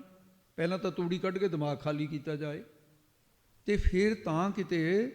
ਹੁਣ ਜੇ ਇਸ ਗੱਲ ਨੂੰ ਲੈ ਕੇ ਫਿਰ ਤਾਂ ਇਹ ਪਰੰਪਰਾ ਜਿਹੜੀ ਹੈ ਸੰਪਰਦਾਵਾਂ ਦੇ ਅੰਦਰ ਗੂੜ ਅਰਥਾਂ ਦੀ ਪਰੰਪਰਾ ਹੀ ਖਤਮ ਹੋ ਜੂ। ਫਿਰ ਤਾਂ ਇਹਦਾ ਮਤਲਬ ਗਿਆਨ ਜਿਹੜਾ ਹੈ ਲੋਕਾਂ ਦੇ ਕਥਨੀ ਦੇ ਅੰਦਰ ਜਿਹੜਾ ਸਰਲ ਤਰੀਕੇ ਦੇ ਨਾਲ ਜਿਨ੍ਹਾਂ ਉਹਨਾਂ ਦਾ ਦਿਮਾਗ ਕੰਮ ਕਰਦਾ ਹੈ, ਨਹੀਂ ਭਾਈ ਬ੍ਰਹਮ ਗਿਆਨੀਆਂ ਦੇ ਔਰ ਗੁਰੂ ਸਾਹਿਬ ਦੇ ਕੀਤੇ ਹੋਏ ਅਰਥਾਂ ਨੂੰ ਅੱਜ ਨਹੀਂ ਸਮਝ ਆਉਂਦੇ, ਸਬਰ ਕਰਿਓ, ਕੱਲ੍ਹ ਨੂੰ ਆ ਜਾਣਗੇ। ਜਿਹੜੇ ਕੱਲ੍ਹ ਨਹੀਂ ਆਏ ਪਰਸੋਂ ਨੂੰ ਆ ਜਾਣਗੇ। ਬਾਰ-ਬਾਰ ਸੁਣੋਗੇ, ਕੁਝ ਹੋਰ ਗ੍ਰੰਥ ਪੜ੍ਹੋਗੇ ਵਿਦਾਂਤ ਸਿਧਾਂਤ ਦੇ, ਜ਼ਰੂਰ ਆਉਣਗੇ। ਇਸ ਕਰਕੇ ਕਦੇ ਮਨ ਦੇ ਵਿੱਚ ਉਦਾਸੀ ਨਹੀਂ ਲਿਆਉਣੀ ਹੈ। ਤੋ ਅੱਗੇ ਫਰਮਾਨ ਕਰਦੇ ਨੇ ਮਹਾਰਾਜ, ਬਿੜ ਨਾਵੈ ਨਾਹੀ ਕੋ ਥਾਉ। ਨਾਮ ਮਾਤਰ ਭਾਵ ਕੀ ਹੈ? ਨਾਮ ਤੇ ਰੂਪ ਤੋਂ ਬਿਨਾਂ ਜਗ ਦੇ ਵਿੱਚ ਹੋਰ ਕੀ ਹੈ? ਕੋਈ ਥਾਂ ਟਿਕਾਣਾ ਨਹੀਂ। ਨਾਮ ਰੂਪ ਦਾ ਹੀ ਪਸਾਰਾ ਸਾਰਾ। ਇਹ ਮਾਇਆ ਦੀਆਂ ਅੰਸ਼ਾਂ ਦੋਨੇ। ਪਰ ਨਾਲ ਬ੍ਰਹਮ ਕਿਵੇਂ ਵਿਆਪਕ ਹੋ ਰਿਹਾ? ਜਿਵੇਂ ਸੋਨੇ ਦੇ ਗਹਿਣਿਆਂ ਦੇ ਵਿੱਚ ਸੋਨਾ ਵਿੱਚੋਂ ਕੱਢ ਦਈਏ ਬਾਕੀ ਕੀ ਰਹਿ ਗਿਆ? ਗਹਿਣਾ ਤਾਂ ਰਹੀ ਨਾ। ਫਿਰ ਜੇ ਸੰਸਾਰ ਦੇ ਵਿੱਚੋਂ ਰੱਬ ਕੱਢ ਦਈਏ ਬਾਕੀ ਕੀ ਰਹਿ ਗਿਆ? ਫਿਰ ਇਹ ਸਾਰੀ ਜਗ੍ਹਾ ਪਰਮੇਸ਼ਰ ਹੈ। ਇਹ ਗਹਿਣਾ ਬਣਿਆ ਹੋਇਆ ਸੰਸਾਰ। ਹੁਣ ਲੋਕੀ ਇਹ ਤਾਂ ਨਹੀਂ ਕਹਿੰਦੇ ਵੀ ਆਹ ਸੋਨਾ, ਕਹਿਣਗੇ ਗਹਿਣਾ ਪਾਇਆ ਹੋਇਆ ਹੈ। ਜੀਵ ਕਹਿ ਰਹੇ ਪਰ ਹੈ ਤਾਂ ਪਰਮਾਤਮਾ ਦਾ ਰੂਪ ਹੀ ਸਾਰਾ। ਕੋਈ ਐਸੀ ਵਸਤੂ ਨਹੀਂ ਜਿਹੜੀ ਸਤ, ਕਿਉਂਕਿ ਨਾਮ ਰੂਪ ਇਹ ਨਾਸਮਾਨ ਹੈ। ਬ੍ਰਹਮ ਤੋਂ ਵਿਖਰੀ ਕੋਈ ਜਗਤ ਵਿੱਚ ਐਸੀ ਵਸਤੂ ਨਹੀਂ ਬ੍ਰਹਮ ਤੋਂ ਬਿਨਾਂ ਜਿਹੜੀ ਸਤ ਹੋਵੇ। ਆਪ ਹੀ ਸਤਰੂਪ ਹੈ। ਇੰਦਰਪੁਰੀ ਮਹਿ ਸਰ ਪਰ ਮਰਨਾ, ਬ੍ਰਹਮਪੁਰੀ ਨਿਸ਼ਚਲ ਨਹੀਂ ਰਹਿਣਾ। ਸ਼ਿਵਪੁਰੀ ਗਾ ਹੋਏਗਾ ਕਾਲਾ, ਤ੍ਰੈ ਗੁਣ ਮਾਇਆ ਬਿਨ ਸਵਿਤਾਲਾ। ਦਿਨ ਰਵ ਚਲੈ ਨਿਸ ਸੱਸ ਚਲੈ, ਤਾਰ ਕਾਲਾ ਖਪਲੋਏ। ਸਭ ਕੁਝ ਜਾਣ ਵਾਲੀ ਨੇ। ਗਹਿਣਾ ਨਾਸਮਾਨ ਹੈ। ਜਦੋਂ ਪੁਰਾਣਾ ਹੋ ਗਿਆ ਜਾਂ ਸੁਨਿਆਰੇ ਦੇ ਕੋਲ ਚਲਿਆ ਗਿਆ, ਉਹਨੇ ਢਾਲ ਕੇ ਉਸੇ ਵੇਲੇ ਗਹਿਣਾ ਖਤਮ ਹੋ ਜਾਂਦਾ, ਸਿਉਣਾ ਰਹਿ ਜਾਂਦਾ। ਇਹ ਨਾਮ ਤੇ ਰੂਪ ਇਹ ਤਾਂ ਰੱਬ ਦੇ ਹੁਕਮ ਦੀ ਕੁਠਾਲੀ 'ਚ ਢਲ ਕੇ ਕੁਝ ਵੀ ਨਹੀਂ ਰਹਿੰਦਾ। ਸੋਨਾ ਰੂਪ ਆਪ ਹੀ ਰਹਿ ਜਾਂਦਾ ਪਰਮਾਤਮਾ। ਐਸਾ ਵਾਹਿਗੁਰੂ ਪਰਮੇਸ਼ਰ ਹੈ। ਸੋ ਇਹ ਜਿੰਨਾ ਵੀ ਕਥਨ ਕੀਤਾ ਹੈ, ਨਾਮ ਤੋਂ ਬਿਨਾਂ ਕੋਈ ਥਾਵ ਨਹੀਂ। ਖੰਡ ਬ੍ਰਹਮੰਡ ਸਭ ਨਾਮ ਦੇ ਆਸਰੇ ਨੇ। ਨਾਮ ਕੇ ਧਾਰੇ ਸਗਲੇ ਜੰਤ, ਨਾਮ ਕੇ ਧਾਰੇ ਖੰਡ ਬ੍ਰਹਮੰਡ। ਪੰਜਵੇਂ ਸਰੂਪ ਜੇ ਕਥਨ ਕੀਤਾ ਹੈ। ਇਹਦੇ ਬਾਅਦ ਵਿੱਚ ਤੀਸਰਾ ਅਰਥ ਇੱਕ ਹੋਰ ਵੀ ਸਾਧ ਸੰਗਤ ਸੰਪਰਦਾ 'ਚ ਮੰਨਿਆ। ਇਸ ਕਰਕੇ ਕਾਹਨੂੰ ਛੱਡਣਾ ਹੈ? ਸਮਾਂ ਜੇ ਹੈ ਆਪਣੇ ਕੋਲ। ਫਿਰ ਸ਼ੁਰੂ ਤੋਂ ਸ਼ੁਰੂ ਕਰੋ ਜੀ। ਅਸੰਖ ਨਾਵ ਅਸੰਖ ਨਾਵ ਅਸੰਖ ਥਾਵ। ਗੁਰੂ ਨਾਨਕ ਸਾਹਿਬ ਮਹਾਰਾਜ ਦੇ ਕੋਲ ਬ੍ਰਹਮ ਗਿਆਨ ਦੀ ਜਾਚਨਾ ਕਰਨ ਵਾਲੇ ਸਿੱਖਾਂ ਨੇ, ਹੁਣ ਸਿੱਖਾਂ ਦਾ ਪ੍ਰਸ਼ਨ ਆ ਗਿਆ ਕਰਤਾਰਪੁਰ ਸਾਹਿਬ ਵਾਲਾ। ਹੇ ਸਤਿਗੁਰੂ ਜੀ, ਪਰਮੇਸ਼ਰ ਦਾ ਨਾਮ ਜਿਨ੍ਹਾਂ ਨੇ ਜਪਿਆ ਹੈ, ਵੀ ਸਾਨੂੰ ਬਸ ਇੰਨੀ ਕੁ ਗੱਲ ਦੱਸ ਦਿਓ ਵੀ ਉਹਨਾਂ ਨੂੰ ਕੀ ਫਲ ਮਿਲਿਆ, ਤਾਂ ਕਿ ਅਸੀਂ ਫਲ ਤੇ ਦ੍ਰਿਸ਼ਟੀ ਲਿਆ ਕੇ ਅਸੀਂ ਵੀ ਜਪਣ ਲੱਗ ਜਾਈਏ। ਕਿੰਨਾ ਸੋਹਣਾ ਪ੍ਰਸ਼ਨ ਹੈ ਸਿੱਖਾਂ ਦਾ। ਤੇ ਸਤਿਗੁਰੂ ਮਹਾਰਾਜ ਸਾਹਿਬ ਜੀ ਨੇ ਫਿਰ ਕਹਿੰਦੇ, ਭਾਈ ਸਿੱਧਾਂ ਨਾਲ ਚਰਚਾ ਕਰਦਿਆਂ ਬੜੇ ਪ੍ਰਸ਼ਨ ਕੀਤੇ ਸੀ ਸਾਨੂੰ ਉਹਨਾਂ ਨੇ। ਕਹਿੰਦੇ ਆਓ, ਜਪਜੀ ਦੀ ਬਾਣੀ ਤਾਂ ਪਰਮੇਸ਼ਰ ਦਾ ਰੂਪ ਹੀ ਹੈ। ਇਹ ਧੰਨ ਗੁਰੂ ਨਾਨਕ ਸਾਹਿਬ ਮਹਾਰਾਜ ਦੀ ਨਿਮਰਤਾ ਤੇ ਤਾਂ ਕੋਈ ਹਿਸਾਬ ਕਿਤਾਬ ਹੀ ਨਹੀਂ ਹੈ। ਇੱਕ ਸਟੀਕ ਲਿਖਿਆ ਹੋਇਆ, ਮੈਂ ਗੁਰਮੁਖਾਂ ਦਾ ਧੰਨਵਾਦ ਕਰਦਾ। ਬਹੁਤ ਸਾਰੀਆਂ ਚੀਜ਼ਾਂ ਐਸੀਆਂ ਨੇ ਜਿਹੜੀਆਂ ਗੁਰੂ ਸਾਹਿਬ ਦੀ ਮਿਹਰਬਾਨੀ ਦੇ ਨਾਲ ਹੀ ਮਿਲੀਆਂ ਨੇ, ਜੋ ਆਪਣੀ ਲਾਇਬ੍ਰੇਰੀ ਦੇ ਵਿੱਚ ਪਈਆਂ। ਤੇ ਉਹ ਬੜਾ ਪੁਰਾਤਨ ਵੈਦਾਂ ਦੇ ਵਿੱਚੋਂ ਬੜਾ ਨਾਂ ਸੀ, ਭਾਈ ਰਤਨ ਸਿੰਘ ਦਾ ਪਰਉਪਕਾਰ ਹੈ। ਵੈਦ ਜੀ ਹੋਏ ਵੱਡੇ, ਪੰਜਾਬ ਲੈਵਲ 'ਤੇ ਨਾਂ ਸੀ। ਉਹ ਮੈਨੂੰ ਇੱਕ ਦਿਨ ਕਹਿੰਦੇ ਵੀ ਤੁਸੀਂ ਕਦੇ ਪੜ੍ਹਿਆ ਇਹ ਵੀ ਗੁਰੂ ਨਾਨਕ ਸਾਹਿਬ ਨੇ ਕਰਤਾਰਪੁਰ ਜਪਜੀ ਸਾਹਿਬ ਦੇ ਅਰਥ ਸੁਣਾਏ ਸੀ? ਮੈਂ ਕਿਹਾ ਜੀ ਮੇਰੇ ਧਿਆਨ 'ਚ ਹੈ ਨਹੀਂ ਇਹ ਗੱਲ। ਹਾਂ, ਸਿੱਧਾਂ ਦੇ ਨਾਲ ਉੱਤਰ ਪ੍ਰਸ਼ਨ ਜ਼ਰੂਰ। ਕਹਿੰਦੇ ਨਹੀਂ, ਅਰਥ ਕੀਤੇ ਮਹਾਰਾਜ ਨੇ। ਮੈਂ ਕਿਹਾ ਵੀ ਇਹ ਕਲਪਨਾ ਵਾਲੀ ਗੱਲ ਸੰਗਤ 'ਚ ਸੁਣਾਈ ਨਹੀਂ ਜਾਂਦੀ। ਕਹਿੰਦਾ ਮੇਰੇ ਕੋਲ ਸਬੂਤ ਹੈ। ਉਹਨੇ ਇੱਕ ਹੱਥ ਲਿਖਤ ਪੋਥੀ ਜਦੋਂ ਲਿਆਂਦੀ, ਮੈਂ ਤਾਂ ਕਈ ਵਾਰ ਮੱਥਾ ਟੇਕਿਆ। ਉਸ ਗੁਰੂ ਨਾਨਕ ਨੇ ਜੋ ਅਰਥ ਆਪਣੀ ਜ਼ੁਬਾਨ ਤੋਂ ਕੀਤੇ ਤੇ ਭਾਈ ਲਹਿਣਾ ਜੀ ਨੇ ਉਹ ਹੁਕਮ ਦੇ ਵਿੱਚ ਲਿਖੇ ਗਏ, ਲਿਖਤ ਰੂਪ ਹੈ। ਆਪਣੇ ਕੋਲ ਕਾਪੀ ਪਈ ਹੈ ਉਹਦੀ। ਮੈਂ ਸਾਰੇ ਨਹੀਂ ਪੜ੍ਹ ਸਕਿਆ, ਥੋੜ੍ਹੇ ਜਿਹੇ ਅੱਖਰ ਪੜ੍ਹੇ, ਮੇਰਾ ਮਨ ਭਰ ਆਇਆ ਗੁਰੂ ਨਾਨਕ ਦੀ ਨਿਮਰਤਾ ਦੇਖ ਕੇ, ਗਰੀਬੀ ਦੇਖ ਕੇ। ਭਾਈ ਲਹਿਣਾ, ਬਾਬਾ ਬੁੱਢਾ, ਸਾਰੇ ਸਿੱਖਾਂ ਦੇ ਸਮੇਤ ਕਹਿੰਦੇ, ਮਹਾਰਾਜ ਤੁਹਾਡੇ ਸਿੱਖਾਂ ਦੀ ਇੱਕ ਬੇਨਤੀ ਹੈ। ਮਹਾਰਾਜ ਕਹਿੰਦੇ ਦੱਸੋ। ਉੱਥੇ ਬੋਲੀ ਪੁਰਾਣੀ ਹੈ। ਕਹਿੰਦੇ ਮਹਾਰਾਜ ਆਪ ਜਪਜੀ ਕੇ ਅਰਥ ਸੁਣਾਓ। ਐਕਣ ਲਿਖਿਆ ਬੋਲਿਆ, ਜਪਜੀ ਦੇ ਅਰਥ ਸੁਣਾਓ। ਮਹਾਰਾਜ ਦਾ ਜਵਾਬ ਸੁਣੋ। ਕਹਿੰਦੇ ਭਾਈ ਜਪਜੀ ਕੇ ਅਰਥ ਤਾਂ ਪਰਮੇਸ਼ਰ ਹੀ ਜਾਣੇ, ਅਕਾਲ ਪੁਰਖ ਹੀ ਜਾਣੇ ਜਿਹਦਾ ਜਪਜੀ ਸਾਹਿਬ ਹੈ। ਤੇ ਹੁਣ ਜਵਾਬ ਕੀ ਦਿੰਦੇ? ਸਿੱਖ ਇਕੱਠੇ ਹੋ ਕੇ ਬਾਬਾ ਬੁੱਢਾ ਸਾਹਿਬ, ਭਾਈ ਲਹਿਣਾ ਜੀ ਕਹਿੰਦੇ ਮਹਾਰਾਜ ਵੀ ਆਪ ਗੁਰੂਓਂ, ਸਿੱਖਾਂ ਦਾ ਅਧਿਕਾਰ ਹੈ ਗੁਰੂ ਦੇ ਕੋਲੋਂ ਪ੍ਰਸ਼ਨ ਕਰੇ, ਤੇ ਤੁਸੀਂ ਮਹਾਰਾਜ ਐਂ ਨਾ ਕਰੋ, ਤੁਸੀਂ ਗੁਰੂ ਹੋ, ਅਰਥ ਸੁਣਾਓ ਜਪਜੀ ਸਾਹਿਬ। ਧੰਨ ਗੁਰੂ ਨਾਨਕ ਸਾਹਿਬ ਮਹਾਰਾਜ ਕਹਿੰਦੇ ਗੁਰੂ ਵੀ ਸਭਨਾ ਕਾ ਆਪ ਹੀ ਹੈ। ਉਹ ਤਾਂ ਗੁਰੂ ਵੀ ਉਹੀ ਹੈ ਸਾਰਿਆਂ ਦਾ। ਤਾਂ ਹੁਣ ਪ੍ਰਸ਼ਨ ਕੀ ਕਰਨ? ਜਦੋਂ ਗੁਰੂ ਦਾ ਸੁਭਾਅ ਇਸ ਤਰ੍ਹਾਂ ਦੇਖਿਆ, ਚੁੱਪ ਕਰਕੇ ਬਿਸਮਾਦੀ ਰੰਗ 'ਚ ਆ ਗਏ, ਅੱਖਾਂ ਭਰਿਆ ਏ ਮਹਾਰਾਜ, ਇੰਨੀ ਨਿਮਰਤਾ ਤੁਹਾਡੇ ਵਿੱਚ, ਤੁਸੀਂ ਗੁਰੂ ਕਹਾਉਣ ਨੂੰ ਵੀ ਤਿਆਰ ਨਹੀਂ, ਨਿਰੰਕਾਰ ਕਹਾਉਣ ਨੂੰ ਤਿਆਰ ਨਹੀਂ। ਜਨ ਨਾਨਕ ਦਾਸਨ ਦਾਸ ਕਹੀਅਤ ਹੈਮ ਦਾਸਨ ਕੇ ਪਨਿਹਾਰੇ। ਮੈਂ ਤਾਂ ਦਾਸਾਂ ਦਾ ਦਾਸ ਹਾਂ, ਨਾਨਕ ਕੋਈ ਚੀਜ਼ ਨਹੀਂ ਮੇਰਾ ਅੰਦਰ ਹੈ। ਆਪ ਨਾਰਾਇਣ ਕਲਾ ਧਰ ਜਗ ਮੈਂ ਪਰਵਰਿਓ। ਇੱਥੇ ਧੇਲੀ ਦਾ ਬੰਦਾ ਨਹੀਂ ਜਿਹੜਾ ਗੁਰੂ ਬਣ ਕੇ ਬਹਿ ਜਾਂਦਾ। ਰਿੱਧੀਆਂ ਸਿੱਧੀਆਂ ਕੋਲ ਕੱਖ ਵੀ ਨਹੀਂ ਹੁੰਦਾ, ਪੂਜਾ ਕਰਾਉਣ ਲੱਗ ਜਾਂਦਾ ਹੈ। ਫਿਰ ਮਹਾਰਾਜ ਮਿਹਰਬਾਨੀ 'ਚ ਆ ਗਏ ਵੀ ਮੇਰੇ ਸਿੱਖਾਂ ਦੇ ਮਨ ਭਰੇ ਆਏ, ਮੇਰੇ ਤੋਂ ਕੁਛ ਪੁੱਛਣਾ ਚਾਹੁੰਦੇ ਨੇ। ਫਿਰ ਮਹਾਰਾਜ ਸਾਹਿਬ ਨੇ ਅਰਥ ਕੀਤੇ। ਸਾਸ ਜੀ ਗੁਰੂ ਨਾਨਕ ਸਾਹਿਬ ਦੀ ਰਸਨਾ ਦੇ ਅਰਥ ਪੜ੍ਹੇ, ਜਿਹੜੇ ਕਰਤਾਰਪੁਰ ਕੀਤੇ ਗਏ। ਗੁਰੂ ਗੋਬਿੰਦ ਸਿੰਘ ਸਾਹਿਬ ਨੇ ਉਸੇ ਪਹਿਰੇ 'ਚ ਕੀਤੇ, ਜਿਹੜੇ ਦਮਦਮਾ ਸਾਹਿਬ ਕੀਤੇ ਗਏ। ਜੋ ਗੁਰੂ ਗ੍ਰੰਥ ਸਾਹਿਬ ਜੀ ਦੇ ਇੱਕ ਓਂਕਾਰ ਤੋਂ 18, 10, 20 ਤੱਕ ਮਹਾਂਪੁਰਖਾਂ ਤੋਂ ਆਪਣੀ ਵੱਲੋਂ ਤਾਂ ਬੜੇ ਧਿਆਨ ਨਾਲ ਸੁਣੇ ਵਿਚਾਰੇ, ਪਰ ਫਿਰ ਵੀ ਮਹਾਂਪੁਰਖ ਸਮੁੰਦਰ ਸੀ। ਉਹਦੇ ਵਿੱਚੋਂ ਜਿੰਨਾ ਕਣ ਮਾਤਰ ਮੇਰੇ ਦਿਮਾਗ ਵਿੱਚ ਪਏ, ਉਹਦੇ ਅਨੁਸਾਰ ਵਿਚਾਰ ਕੀਤੀ ਜਾਂਦੀ ਹੈ। ਸੋ ਇਸ ਕਰਕੇ ਸਿੱਖਾਂ ਨੇ ਬੇਨਤੀ ਕੀਤੀ, ਮਹਾਰਾਜ ਫਲ ਦੱਸੋ ਇਹਦਾ। ਮਹਾਰਾਜ ਕਹਿੰਦੇ ਭਾਈ ਸਿੱਧਾਂ ਨਾਲ ਬੜੀ ਚਰਚਾ ਹੋਈ ਸੀ, ਲਓ ਆਪਾਂ ਜਪਜੀ ਦੀ ਪੌੜੀ ਅਨੁਸਾਰ ਹੀ ਕਰ ਲੈਂਦੇ ਹਾਂ। ਉਸ ਵੇਲੇ ਮਹਾਰਾਜ ਸਾਹਿਬ ਨੇ ਕਿਹਾ, ਸੰਖ ਨਾਵ ਅਸੰਖ ਥਾਵ। ਮਹਾਰਾਜ ਕਹਿੰਦੇ ਸਿੱਖੋ, ਜਿਨ੍ਹਾਂ ਨੇ ਅਸੰਖ ਬੇਅੰਤ ਪਰਮਾਤਮਾ ਦੇ ਨਾਮ ਕਹੀਏ ਨਾਮ ਨੂੰ ਜਪਿਆ, ਆਰਾਧਿਆ, ਉਹਨਾਂ ਨੂੰ ਅਸੰਖ ਬੇਅੰਤ ਪ੍ਰਭੂ ਦੇ ਸਰੂਪ ਦੀ, ਥਾਵ ਦਾ ਅਰਥ ਹੈ ਥਾਂ, ਯਾਨੀ ਸਰੂਪ ਦੀ ਉਹ ਪ੍ਰਾਪਤੀ ਹੋ ਗਈ। ਨਾਮ ਦਾ ਇਹ ਫਲ ਹੈ ਗੁਰਸਿੱਖੋ। ਅਗਮ ਅਗਮ ਅਸੰਖ ਲੋ। ਜੋ ਪਰਮੇਸ਼ਰ ਸ਼ਾਸਤਰਾਂ ਕਰਕੇ, ਛੇ ਸ਼ਾਸਤ ਨਾ, ਸਾਂਖ ਨਿਆਏ ਬਸੇਖ ਪੂਰਮਾਸਾ ਪਤੰਜਲ ਵੇਦਾਂਤ, ਉਹ ਅਗੰਮ ਹੈ। ਉਹ ਵੇਦਾਂ ਕਰਕੇ ਵੀ ਅਗੰਮ ਹੈ। ਦੋ ਵਾਰੀ ਅਗੰਮ ਗਮ ਆ ਗਿਆ ਨਾ, ਇੱਕ ਵਾਰੀ ਵੇਦਾਂ ਤੇ ਲੱਗ ਜਾਣਾ, ਇੱਕ ਵਾਰੀ ਸ਼ਾਸਤਰਾਂ ਤੇ ਲੱਗਦਾ। ਸ਼ਾਮ ਵੇਦ, ਰਿਗ ਵੇਦ, ਯਜੁਰਵੇਦ, ਅਥਰਵਣ ਵੇਦ, ਇਹਨਾਂ ਕਰਕੇ ਵੀ ਅਗੰਮ। ਸਾਂਖ ਨਿਆਏ ਵਿਸ਼ੇਕ ਆਦਿਕ, ਇਹਨਾਂ ਕਰਕੇ ਵੀ ਅਗੰਮ ਹੈ। ਤੇ ਫਿਰ ਉਹ ਮਨ ਕਰਕੇ ਵੀ ਅਗੰਮ, ਬਾਣੀ ਕਰਕੇ ਵੀ ਅਗੰਮ, ਤਨ ਕਰਕੇ ਅਗੰਮ, ਮਨ ਬਾਣੀ ਦਾ ਵਿਸ਼ਾ ਹੀ ਨਹੀਂ ਹੈ, ਗਮਤਾ ਤੋਂ ਪਰੇ ਹੈ। ਉਹ ਅਸੰਖ ਬੇਅੰਤ ਪ੍ਰਭੂ ਪਰਮੇਸ਼ਰ ਦੇ ਨਾਮ ਨੂੰ ਜਪਣ ਕਰਕੇ ਫਲ ਕੀ ਮਿਲਦਾ ਹੈ? ਸਿੱਖਾਂ ਦਾ ਪ੍ਰਸ਼ਨ ਹੈ, ਫਲ ਕੀ ਮਿਲਦਾ? ਹਿਰਦੇ ਦੇ ਵਿੱਚ ਗਿਆਨ ਦਾ ਲੋ ਕਹੀਏ ਪ੍ਰਕਾਸ਼ ਚਾਨਣਾ ਹੋ ਜਾਂਦਾ ਹੈ। ਅਸੰਖ ਕਹਿ ਸਿਰ ਭਾਰ ਹੋਏ। ਉਸ ਅਸੰਖ ਬੇਅੰਤ ਪ੍ਰਭੂ ਪਰਮੇਸ਼ਰ ਦੇ ਨਾਮ ਨੂੰ ਕਹੇ ਕਹਿੰਦੇ ਨੇ, ਜੋ ਉਸ ਅਸੰਖ ਬੇਅੰਤ ਪ੍ਰਭੂ ਦੇ ਨਾਮ ਨੂੰ ਕਹੇ ਕੀ ਕਹਿੰਦੇ ਨੇ, ਭਾਵ ਕੀ ਹੈ ਵੀ ਜਪਦੇ ਨੇ। ਉਹ ਭਾਰ ਦਾ ਅਧਿਸ਼ਠਾਨ ਰੂਪ ਜਿਹੜਾ ਪ੍ਰਭੂ ਦਾ ਸਰੂਪ ਹੋ ਕੇ ਸਿਰ ਸ਼੍ਰੋਮਣੀ ਹੋਏ ਹੋ ਜਾਂਦੇ ਨੇ। ਸਿਰ ਭਾਰ ਹੋਏ ਦਾ ਅਰਥ ਹੈ, ਭਾਰ ਇੱਥੇ ਕੀ ਹੈ? ਭਾਰ ਵਜਨ ਨੂੰ ਕਹਿੰਦੇ ਨੇ, ਨਿੱਗਰ ਨੂੰ ਕਹਿੰਦੇ ਨੇ, ਤੇ ਪਹਾੜਾਂ ਨੂੰ ਬਹੁਤੇ ਭਾਰੀ ਹੋਣ ਕਰਕੇ ਕਹਿੰਦੇ, ਪਰ ਪਰਮਾਤਮਾ ਸਭ ਤੋਂ ਹੀ ਭਾਰੀ ਹੈ, ਸਭ ਤੋਂ ਹੀ ਵੱਡਾ ਹੈ, ਤੇ ਸਭ ਤੋਂ ਹੀ ਨਿੱਗਰ ਹੈ। ਤੂੰ ਭਾਰੋ ਠਾਕਰ, ਉਹ ਠਾਕਰ ਭਾਰ ਹੈ, ਤੂੰ ਭਾਰੋ ਸਵਾਮੀ ਮੋਰਾ, ਉਹ ਭਾਰੀ। ਉਹਦੇ ਅੱਗੇ ਸਾਰੀ ਹਲਕੇ ਨੇ। ਕਹਿੰਦੇ ਫਿਰ ਉਹਦਾ ਸਿਰ ਸ਼੍ਰੋਮਣੀ, ਭਾਵ ਉਹਦਾ ਸਰੂਪ ਹੀ ਹੋ ਜਾਓਗੇ, ਸਭ ਦੇ ਸ਼੍ਰੋਮਣੀ ਹੋ ਜਾਓਗੇ। ਉਹਦਾ ਸਰੂਪ ਹੋਣਾ ਸਾਰੇ ਸ਼੍ਰੋਮਣੀ ਹੋ ਗਿਆ। ਜਿਉਂ ਜਲ ਮੇ ਜਲ ਆਏ ਕਟਾਨਾ ਤੇ ਜੋਤੀ ਸੰਗ ਜੋਸ, ਇਹ ਨਾਮ ਦੇ ਪ੍ਰਤਾਪ ਕਰਕੇ ਹੋਏਗਾ। ਅਖਰੀ ਨਾਮ ਅਖਰੀ ਸਾਲਾਹ। ਤੋਂ ਇਸ ਕਰਕੇ ਫਿਰ ਉਹਦੇ ਸਿਰ ਤੇ ਕੋਈ ਭਾਰ ਨਹੀਂ ਹੁੰਦਾ। ਇਹ ਪ੍ਰਸ਼ਨ ਹੈ, ਕਹਿੰਦੇ ਜੀ ਉਹ ਦੁਨੀਆ ਦੇ ਪਾਪਾਂ ਦਾ, ਜੰਮਣ ਮਰਨ ਦਾ, ਤੇ ਇਹ ਸਿਰੇ ਭਾਵ ਪਾਸੇ ਹੋ ਜਾਂਦੇ ਨੇ।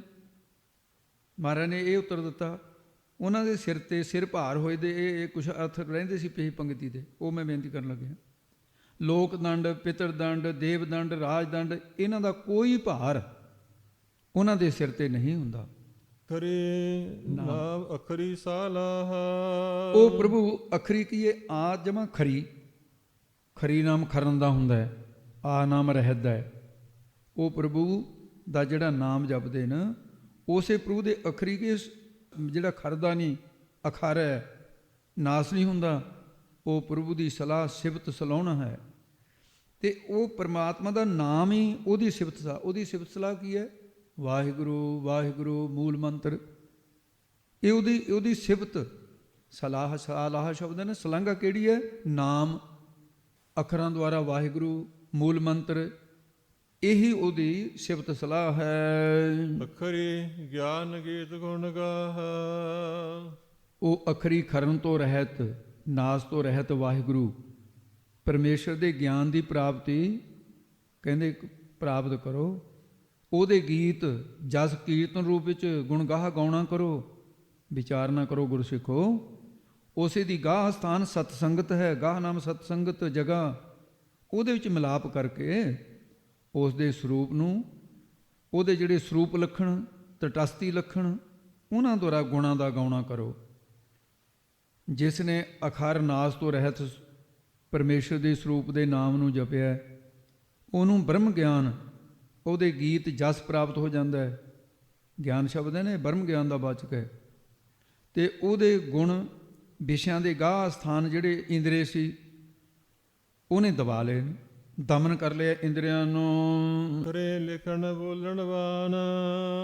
ਉਸ ਅਖਰੀ ਖਰਨ ਤੋਂ ਰਹਿਤ ਸਰੂਪ ਪਰਮੇਸ਼ਰ ਦਾ ਜਸ ਲਿਖਣ ਵਾਲਾ ਜਿਹੜਾ ਹੈ, ਲਿਖਣਾ ਕਰੋ ਮਹਾਰਾਜ ਕਹਿੰਦੇ, ਉਹਦਾ ਲਿਖਿਆ ਕਰੋ ਗੁਰਸਿੱਖੋ। ਲਿਖ ਕੇ ਪੋਥੀਆਂ ਵੰਡਿਆ ਕਰੋ। ਗੁਰੂ ਨਾਨਕ ਸਾਹਿਬ ਕਹਿੰਦੇ ਬਾਣੀ ਦਾ ਬੋਲਣਾ, ਇਹ ਬੋਲਿਆ ਕਰੋ, ਜਪਜੀ ਦੇ ਪਾਠ ਕਰਿਆ ਕਰੋ। ਆਖਰੀ ਖਰਨੀ ਖਰਨ ਤੋਂ ਰਹਿਤ ਪਰਮੇਸ਼ਰ ਦਾ ਜਾਪ ਅੰਤਸ਼ਕਰਨ ਰੂਪੀ ਕਾਗਜ਼ ਦੇ ਉੱਪਰ, ਅੰਤਸ਼ਕਰਨ ਦਾ ਕਾਗਜ਼ ਬਣਾਓ, ਪ੍ਰੀਤ ਰੂਪੀ ਕਲਮ ਦੇ ਨਾਲ ਲੇਖਣੀ ਕਰਕੇ ਲਿਖੋ। ਫਿਰ ਕੀ ਫਲ ਹੋਵੇਗਾ? ਉਸ ਪਰਮਾਤਮਾ ਦੇ ਨਾਮ ਦੇ ਲਿਖਤ ਨੂੰ ਲਿਖਣਾ ਕਰੋ। ਜੈਸਾ ਭਾਉ ਕਲਮ ਕਰ ਚਿੱਤ ਲਿਖਾਰੀ, ਗੁਰ ਪੁੱਛ ਲਿਖ ਵਿਚਾਰ। ਲਿਖ ਨਾਮ ਸਾਲਾਹ, ਲਿਖ ਲਿਖ ਅੰਤ ਨ ਪਾਰਾਵਾਰ। ਰਸਨਾ ਕਰਕੇ ਉਹਦੇ ਸਰੂਪ ਦੀ ਬਾਣੀ ਬੋਲਣਾ ਕਰੋ, ਪਰਮਾਤਮਾ ਦਾ ਜਸ ਬੋਲਣਾ ਕਰੋ। ਉਹ ਵਾਹਿਗੁਰੂ ਸਦਾ ਹੀ ਮਨ ਬਾਣੀ ਸਰੀਰ ਕਰਕੇ ਚੇਤੇ ਕਰੋ ਉਹਨੂੰ। ਉਹ ਗੁਰਮੁਖ ਫੇ ਜਿਹੜੇ ਚੇਤੇ ਕਰਦੇ ਨੇ, ਖਰਨ ਤੋਂ ਰਹਿਤ, ਨਾਸ ਤੋਂ ਰਹਿਤ ਵਾਹਿਗੁਰੂ ਦੇ ਨਾਮ ਨੂੰ ਲਿਖਦੇ ਨੇ, ਉਹਦੇ ਨਾਲ ਮਿਲਾਉਣ ਵਾਲੀ ਸਤਿਸੰਗਤ ਦੀ ਬਾਣੀ ਨੂੰ ਬੋਲਦੇ ਰਹਿੰਦੇ ਨੇ ਹਰ ਵਕਤ। ਉਹ ਫਿਰ ਉਹਦੇ 'ਚੋਂ ਭੇਦ ਹੁੰਦੇ ਹਨ। ਅਖਰਾ ਸਿਰ ਸੰਜੋਗ ਵਖਾਣਾ। ਆਖਰ ਸਰੂਪ ਕੌਣ? ਪਰਮੇਸ਼ਰ। ਉਹਦਾ ਨਾਮ ਦਾ ਵਖਾਣ ਕਥਨ ਕਰਨ ਨਾਲ ਤੇ ਜਿਨ੍ਹਾਂ ਦਾ ਸਤਿਗੁਰੂ ਦੁਆਰਾ ਸੰਜੋਗ ਸੰਬੰਧ ਹੋ ਗਿਆ, ਸੰਜੋਗ ਸੰਬੰਧ ਦਾ ਨਾਮ ਹੈ, ਸਿਰ ਸ਼੍ਰੋਮਣੀ ਹੋ ਗਏ, ਬ੍ਰਹਮ ਦਾ ਸਰੂਪ ਹੀ ਹੋ ਗਏ ਨੇ। ਭਾਵ ਕੀ ਹੈ? ਜੋ ਖਰਨ ਤੋਂ ਰਹਿਤ ਵਾਹਿਗੁਰੂ ਪਰਮੇਸ਼ਰ ਹੈ, ਸਾਰਿਆਂ ਦਾ ਸਿਰ ਸ਼੍ਰੋਮਣੀ ਹੈ ਨਾ, ਉਸ ਦੇ ਵਖਾਣ ਕਥਨ ਕਰਨ ਵਾਲੇ ਜਿਹੜੇ ਨੇ ਉਹ ਵਾਹਿਗੁਰੂ ਦੇ ਨਾਲ ਸੰਜੋਗ ਹੋ ਜਾਂਦਾ ਹੈ, ਚਿੱਤ ਜੁੜ ਜਾਂਦਾ ਹੈ। ਜਿਵੇਂ ਜਪੀਏ ਉਵੇਂ ਮਨ ਨੂੰ ਫਿਰ ਨਾ ਰਸ ਆਉਣ ਲੱਗ ਜਾਂਦਾ ਹੈ। ਕੱਲਾ ਵਾਹਿਗੁਰੂ ਵਾਹਿਗੁਰੂ ਵਾਹਿਗੁਰੂ ਵਾਹਿਗੁਰੂ ਕਹਿੰਦੇ ਕਹਿੰਦੇ ਇੱਕ ਅਵਸਥਾ ਇਹਦੀ ਆਉਂਦੀ, ਉਹਦੇ ਵਿੱਚੋਂ ਰਸ ਪੈਦਾ ਹੋ ਜਾਂਦਾ, ਫਿਰ ਆਨੰਦ ਆਉਣ ਲੱਗ ਜਾਂਦਾ ਉਹਦੇ ਵਿੱਚੋਂ, ਕਿਉਂਕਿ ਇਕਾਗਰਤਾ ਬਣ ਜਾਂਦੀ ਹੈ। ਜਿਨੇ ਇਹ ਲਿਖੇ ਤਿਸ ਸਰਨਾ ਹੈ। ਜਿਨ੍ਹਾਂ ਗੁਰਮੁਖਾਂ ਨੇ ਚਿੱਤ ਨੂੰ ਲਿਖਾਰੀ ਬਣਾ ਕੇ ਪ੍ਰੇਮ ਦੀ ਕਲਮ ਦੁਆਰਾ ਹਿਰਦੇ ਨੂੰ ਕਾਗਜ਼ ਬਣਾ ਕੇ ਇਹ ਸ਼ਬਦ ਵਾਹਿਗੁਰੂ ਪਰਮੇਸ਼ਰ ਦਾ ਗੁਰਮੰਤਰ ਦਾ ਲਿਖ ਲਿਆ, ਤੇ ਇਸ ਤਿਨਾਂ ਨੂੰ ਹੰਕਾਰ ਰੂਪੀ ਸਿਰ ਨਾ ਹੈ। ਹੰਕਾਰ ਰੂਪੀ ਸਿਰ ਨਹੀਂ ਰਹਿੰਦਾ, ਫਿਰ ਉਹ ਹੰਕਾਰ ਰੂਪੀ ਸਿਰ ਤੋਂ ਰਹਿਤ ਹੋ ਜਾਂਦੇ ਨੇ। ਉਹ ਗੁਰਮੁਖ ਕਿਸੇ ਪ੍ਰਕਾਰ ਦੀ ਵੀ ਹਉਮੈ ਨਹੀਂ ਕਰਦੇ। ਜਿਨ੍ਹਾਂ ਨੇ ਇਸ ਵਾਹਿਗੁਰੂ ਪਰਮੇਸ਼ਰ ਨੂੰ ਇਸ ਤਰੀਕੇ ਦੇ ਨਾਲ ਅੰਦਰ ਲਿਖਿਆ ਤੇ ਇਸ ਕਹੀਏ ਉਹਨਾਂ ਨੂੰ ਸਿਰ ਤੇ ਮਸਤਕ ਰੱਖਿਆ ਕਰਨ ਵਾਲਾ ਉਹ ਆਪ ਨਾ ਹੀ ਪਤੀ ਮਾਲਕ ਹੈ। ਫਿਰ ਸਿਰ ਮਸਤਕ ਦਾ ਨਾਮ ਹੈ। ਉਹਨਾਂ ਦੇ ਸਿਰ ਦੀ ਰੱਖਿਆ, ਉਹਨਾਂ ਦੇ ਸਰੀਰ ਦੀ ਰੱਖਿਆ ਕਰਨ ਵਾਲਾ ਉਹਨਾਂ ਦੇ ਸਿਰ ਤੇ ਕੌਣ? ਨਾ ਹੀ ਪਤੀ ਵਾਹਿਗੁਰੂ ਹੈ। ਉਹ ਫਿਰ ਕਾਮ ਆਦਿਕ ਜਮ ਆਦਿਕ ਦੁੱਖ ਉਹਨਾਂ ਨੂੰ ਭੈ ਨਹੀਂ ਹੋ ਸਕਦਾ। ਇਹ ਡਰ ਜਾਂਦੇ ਨੇ ਜਮ ਆਦਿਕ ਜਿਹੜੇ ਨੇ। ਐਸਾ ਪਰਮੇਸ਼ਰ ਦੇ ਨਾਮ ਦਾ ਪ੍ਰਤਾਪ ਹੈ। ਜਿਵ ਫਰਮਾਏ ਤਿਵ ਤਿਵ ਪਾਹੈ। ਜਿਹੜੇ ਨਾਮ ਜਪਣ ਵਾਲੇ ਫਿਰ ਤਤਵੇ ਤੇ ਹੋ ਗਏ, ਪਰਮੇਸ਼ਰ ਦਾ ਸਰੂਪ ਹੋ ਗਏ। ਉਹ ਬ੍ਰਹਮ ਵੇਤੇ ਜੀਵਾਂ ਨੂੰ ਜਿਵੇਂ ਜਿਵੇਂ ਜਗਿਆਸੂਆਂ ਨੂੰ ਫਰਮਾਨ ਹੁਕਮ ਕਰਦੇ ਨੇ, ਤਿਵੇਂ ਤਿਵੇਂ ਉਹ ਜਗਿਆਸੂ ਸਾਧਨ ਕਰਨ ਲੱਗ ਜਾਂਦੇ ਨੇ ਤੇ ਆਨੰਦ ਨੂੰ ਪਾਹੇ ਪਾ ਲੈਂਦੇ ਨੇ। ਤਤ ਵੇਤਿਆਂ ਦੇ ਇੰਦਰੇ ਵੀ ਉਹ ਹਰਿਆਏ ਪਸ਼ੂ ਵਾਂਗੂ ਅਮੋੜ ਨਹੀਂ। ਜਿਵੇਂ ਜਿਵੇਂ ਇੰਦਰੀਆਂ ਨੂੰ ਫਰਮਾਉਂਦੇ ਆ ਤੇ ਤਿਵੇਂ ਤਿਵੇਂ ਇੰਦਰੇ ਆਗਿਆ ਮੰਨਦੇ ਨੇ। ਆਪ ਮਹਾਰੇ ਹਰਿਆਏ ਪਸ਼ੂ ਵਾਂਗੂ ਨਹੀਂ ਜਾਂਦੇ। ਫਿਰ ਉਹ ਆਪਣੀ ਆਪਣੀ ਕਿਰਿਆ ਕਰਦੇ ਨੇ। ਉਹ ਅੰਦਰ ਤੇ ਨਾਮ ਨਾਲ ਜੁੜੇ ਹੋਏ, ਅੱਖਾਂ ਨੂੰ ਸ਼ਰਾਰਤ ਨਹੀਂ ਕਰਨ ਦਿੰਦੇ, ਜੀਭ ਨੂੰ ਨਹੀਂ ਕਰਨ ਦਿੰਦੇ, ਕੰਨਾਂ ਨੂੰ ਨਿੰਦਿਆ ਨਹੀਂ ਸੁਣਨ ਦਿੰਦੇ। ਪਦਾਰਥਾਂ ਦਾ ਗਿਆਨ ਤਾਂ ਕਰਾਉਂਦੇ ਨੇ, ਪਰ ਉਹ ਵੀ ਹੁਕਮ ਅਨੁਸਾਰ ਇੰਦਰੇ ਤੇ ਸਾਹਮਣੇ ਕੀ ਚੀਜ਼ ਪਈ ਹੈ ਅੰਦਰ ਤੋਂ ਦੇਖਦਾ, ਕਹਿੰਦਾ ਕੋਈ ਨਹੀਂ, ਪਰ ਬੁਰਾ ਨਹੀਂ ਦੇਖਣ ਦੇਣਾ। ਇਹ ਪਹਿਰੇਦਾਰ ਬਣੇ ਹੁੰਦੇ ਨੇ। ਇਹਦਾ ਸਰੂਪ ਕਥਨ ਕੀਤਾ ਗੁਰਬਾਣੀ 'ਚ। ਸਭ ਇੰਦਰੀਆਂ ਬਸ ਕਰ ਦਿੱਤੀਓ ਸਤਵੰਤਾ ਸਾੜਾ, ਜਿਤ ਲਾਇਨ ਤਿਤ ਲੱਗਦੀਆਂ ਨਾ ਖਿੰਜੋ ਤੜ। ਖਿੰਜੋ ਤਾੜਾ ਨਹੀਂ ਰਿਹਾ ਵੀ ਅੱਖਾਂ ਹੋਰ ਪਾਸੇ ਨੂੰ, ਕੰਨ ਹੋਰ ਪਾਸੇ ਨੂੰ, ਜੀਭ ਸਵਾਦਾਂ ਵਾਲੇ ਪਾਸੇ ਨੂੰ ਨਹੀਂ, ਪੈਰ ਹੋਰ ਪਾਸੇ ਨੂੰ, ਹੱਥ ਹੋਰ ਪਾਸੇ ਨੂੰ, ਉਹ ਨਹੀਂ ਜਾਂਦੇ ਹੈਗੇ। ਜਿਵੇਂ ਹੁਕਮ ਕਰਦਾ ਬ੍ਰਹਮ ਵੇਤਾ ਉਵੇਂ ਉਹ ਕੰਮ ਕਰਦੇ। ਉਹ ਬ੍ਰਹਮ ਗਿਆਨੀਆਂ ਦੀ ਇਹੀ ਦ੍ਰਿਸ਼ਟੀ ਉੱਚੀ ਹੋ ਜਾਂਦੀ ਹੈ। ਅੱਗੇ ਦੱਸਦੇ ਹਨ, ਜੇਤਾ ਕੀਤਾ ਤੇਤਾ ਨਾਉ। ਇਹ ਬ੍ਰਹਮਾਕਾਰ ਦ੍ਰਿਸ਼ਟੀ ਦੇ ਅੰਦਰ ਉੱਚੀ ਤੋਂ ਉੱਚੀ ਅਵਸਥਾ ਹੋ ਜਾਂਦੀ ਹੈ। ਫਿਰ ਜੇਤਾ ਜਿੰਨਾ ਵੀ ਸੰਸਾਰ ਪੈਦਾ ਹੋਇਆ ਵੈ, ਜੇਤਾ ਕੀਤਾ ਵਾਹਿਗੁਰੂ ਨੇ ਕੀਤਾ, ਪੈਦਾ ਕੀਤਾ। ਤੇਤਾ ਕਹੀਏ ਉਹ ਸਾਰਾ ਹੀ ਉਹਨਾਂ ਨੂੰ ਨਾਮ ਜਪਦਾ ਹੀ ਪ੍ਰਤੀਤ ਹੁੰਦਾ ਹੈ। ਇਹ ਅਵਸਥਾ ਤਾਂ ਉਹਨਾਂ ਦੀ ਹੈ। ਉਹਨਾਂ ਨੂੰ ਸਾਰੀ ਜਗ੍ਹਾ ਹੀ ਨਾਮ ਦੀ ਧੁਨ ਸੁਣਨ ਲੱਗ ਜਾਂਦੀ ਹੈ। ਚਾਤਰਿਕ ਮੋਰ ਬੋਲਤ ਦਿਨ ਰਾਤੀ, ਸੁਨ ਕਨ ਹਰ ਕੀ ਘੋਰ। ਮੋਰ ਤਾਂ ਬੋਲਦੇ ਐ ਬੱਦਲ ਦਾ ਗੜਜ ਗੜਜ ਸੁਣ ਕੇ, ਪਪੀਹੇ ਬੋਲਦੇ ਨੇ, ਕੋਲਾਂ ਬੋਲਦੀਆਂ ਨੇ, ਪਰ ਉਹਨਾਂ ਨੂੰ ਨਹੀਂ ਇਹ ਸੁਣਦੀਆਂ। ਉਹਨਾਂ ਨੂੰ ਕੀ ਸੁਣਦੀਆਂ? ਉਹਨਾਂ ਦੀ ਅਵਸਥਾ ਹੈ ਜੋ ਬੋਲਤ ਹੈ ਮਿਰਗ ਮੀਨ ਪੰਖੇਰੂ, ਸੋ ਬਿਨ ਹਰ ਜਾਪਤ ਹੈ ਨਹੀਂ ਹੋਰ। ਉਹ ਨਾਮ ਹੀ ਸੁਣਦਾ ਉਹਨਾਂ ਨੂੰ। ਜਿਵੇਂ ਖੂਹ ਦੇ ਵਿੱਚ ਆਵਾਜ਼ ਮਾਰੀਏ, ਪ੍ਰਤੀ ਧੁਨ ਉਲਟ ਕੇ ਸੁਣਦੀ ਹੈ। ਉਹਨਾਂ ਦਾ ਵਾਹਿਗੁਰੂ ਮੰਤਰ ਦਾ ਪ੍ਰਭਾਵ ਹੀ ਇੰਨਾ, ਜਿਹੜੀ ਆਵਾਜ਼ ਬਾਹਰ ਤੋਂ ਆਉਂਦੀ ਹੈ ਉਹ ਬਦਲ ਕੇ ਨਾਮ ਰੂਪ ਹੋ ਕੇ ਸੁਣਦੀ ਹੈ ਉਹਨਾਂ ਦੇ ਕੰਨਾਂ ਨੂੰ, ਸੁਣਦਾ ਹੀ ਨਹੀਂ ਹੋਰ ਕੁਛ। ਸਭੋ ਜਪੀਐ ਜਾਪ ਜੇ ਮੁਖੋਂ ਬੁਲੇਟਿਆ। ਇਹ ਉਹਨਾਂ ਦੀ ਅਵਸਥਾ ਹੋ ਜਾਂਦੀ ਹੈ। ਹਰ ਥਾਂ ਤੇ ਉਹਨਾਂ ਨੂੰ ਇਸ ਪ੍ਰਕਾਰ ਸੁਣਦੇ ਐ। ਵਿਣ ਨਾਵੇ ਨਾਹੀ ਕੋ ਥਾਉ। ਉਹਨਾਂ ਗੁਰਮੁਖਾਂ ਦੇ ਰੋਮ ਰੋਮ 'ਚ ਸਿਮਰਨ ਹੋਣ ਲੱਗ ਜਾਂਦਾ ਹੈ। ਨਾਮ ਤੋਂ ਬਿਨਾਂ ਕੋਈ ਥਾਂ ਖਾਲੀ ਨਹੀਂ ਰਹਿੰਦੀ। ਸੰਤ ਬਾਬਾ ਅਤਰ ਸਿੰਘ ਜੀ ਮਸਤੂਆਣੇ ਵਾਲੇ ਮਹਾਂਪੁਰਸ਼ ਬਹੁਤ ਉੱਚੀ ਅਵਸਥਾ ਵਾਲੇ ਸਾਧੂ ਹੋਏ ਭਾਈ ਬ੍ਰਹਮ ਗਿਆਨੀ। ਤੇ ਉਹ ਫਿਰ ਐਸਾ ਹੋਇਆ ਵੀ ਮਸਤੂਆਣੇ ਬੈਠੇ ਆਪਣੇ ਆਨੰਦ ਵਿੱਚ। ਤੜਕੇ ਹੀ ਨਾ ਬਡਰੁੱਖਾ, ਉੱਥੇ ਪਿੰਡ ਨੇੜੇ ਹੀ ਹੈ, ਬਹੁਤੀ ਦੂਰ ਨਹੀਂ ਹੈ। ਸੰਗਰੂਰ ਤੋਂ ਜਦੋਂ ਜਾਂਦੇ ਹਾਂ ਪਹਿਲਾ ਪਿੰਡ ਉਹ ਬਡਰੁੱਖਾ ਹੀ ਆਉਂਦਾ ਹੈ, ਮੋੜ ਜਾ ਮੁੜ ਕੇ ਅੱਗੇ ਮਸਤੂਆਣਾ ਸਾਹਿਬ। ਉਹ ਚੱਕੀ ਜੋੜ ਦਿੱਤੀ ਮਿਸਤਰੀਆਂ ਨੇ। ਚੱਕੀ ਦੇ ਉੱਤੇ ਇੱਕ ਤੁੱਕੀ ਜਿਹੀ ਲਾਈ ਹੁੰਦੀ ਸੀ, ਕੁੱਜੀ ਕਹਿੰਦੇ, ਉਹ ਲਾਉਂਦੇ ਇਸ ਕਰਕੇ ਸੀ ਵੀ 3-3 ਮੀਲ 4-4 ਮੀਲ ਨਾ ਲੋਕਾਂ ਨੂੰ ਆਵਾਜ਼ ਸੁਣਦੇ, ਦਾਣੇ ਪਿਆਉਣ ਵਾਸਤੇ ਚੱਕੀ ਕਈ ਕੀ ਪਿੰਡਾਂ 'ਚ ਇੱਕ ਹੁੰਦੀ ਸੀ। ਉਹ ਤੜਕੇ ਹੀ ਜੋੜਤੀ ਉਹਨੇ, ਤੁੱਕ ਤੁੱਕ ਦੀ ਆਵਾਜ਼ ਦੇਣ ਲੱਗੀ। ਸੰਤ ਕਹਿੰਦੇ ਭਾਈ, ਕਹਿੰਦੇ ਆਵਾਜ਼ ਕਾਹਦੀ ਆਉਂਦੀ ਹੈ? ਕਹਿੰਦੇ ਮਹਾਰਾਜ ਬਡਰੁੱਖੀ ਮਿਸਤਰੀਆਂ ਨੇ ਚੱਕੀ ਜੋੜ ਦਿੱਤੀ। ਉਹ ਕਹਿੰਦੇ ਮੈਂ ਇਹ ਨਹੀਂ ਪੁੱਛਦਾ ਤੁਹਾਨੂੰ ਚੱਕੀ ਜੋੜਤੀ ਜਾਂ ਨਹੀਂ, ਕਹਿੰਦੇ ਆਵਾਜ਼ ਕਾਹਦੀ ਆਉਂਦੀ ਹੈ? ਹੁਣ ਜਗਿਆਸੂ ਦੀ ਸਮਝੀ, ਕਹਿੰਦੇ ਮਹਾਰਾਜ ਆਵਾਜ਼ ਤਾਂ ਚੱਕੀ, ਕਹਿੰਦੇ ਨਹੀਂ ਆਵਾਜ਼ ਕੀ ਕਹਿੰਦੀ ਹੈ? ਕਹਿੰਦੇ ਜੀ ਤੁੱਕ ਤੁੱਕ ਕਹਿੰਦੀ ਹੈ।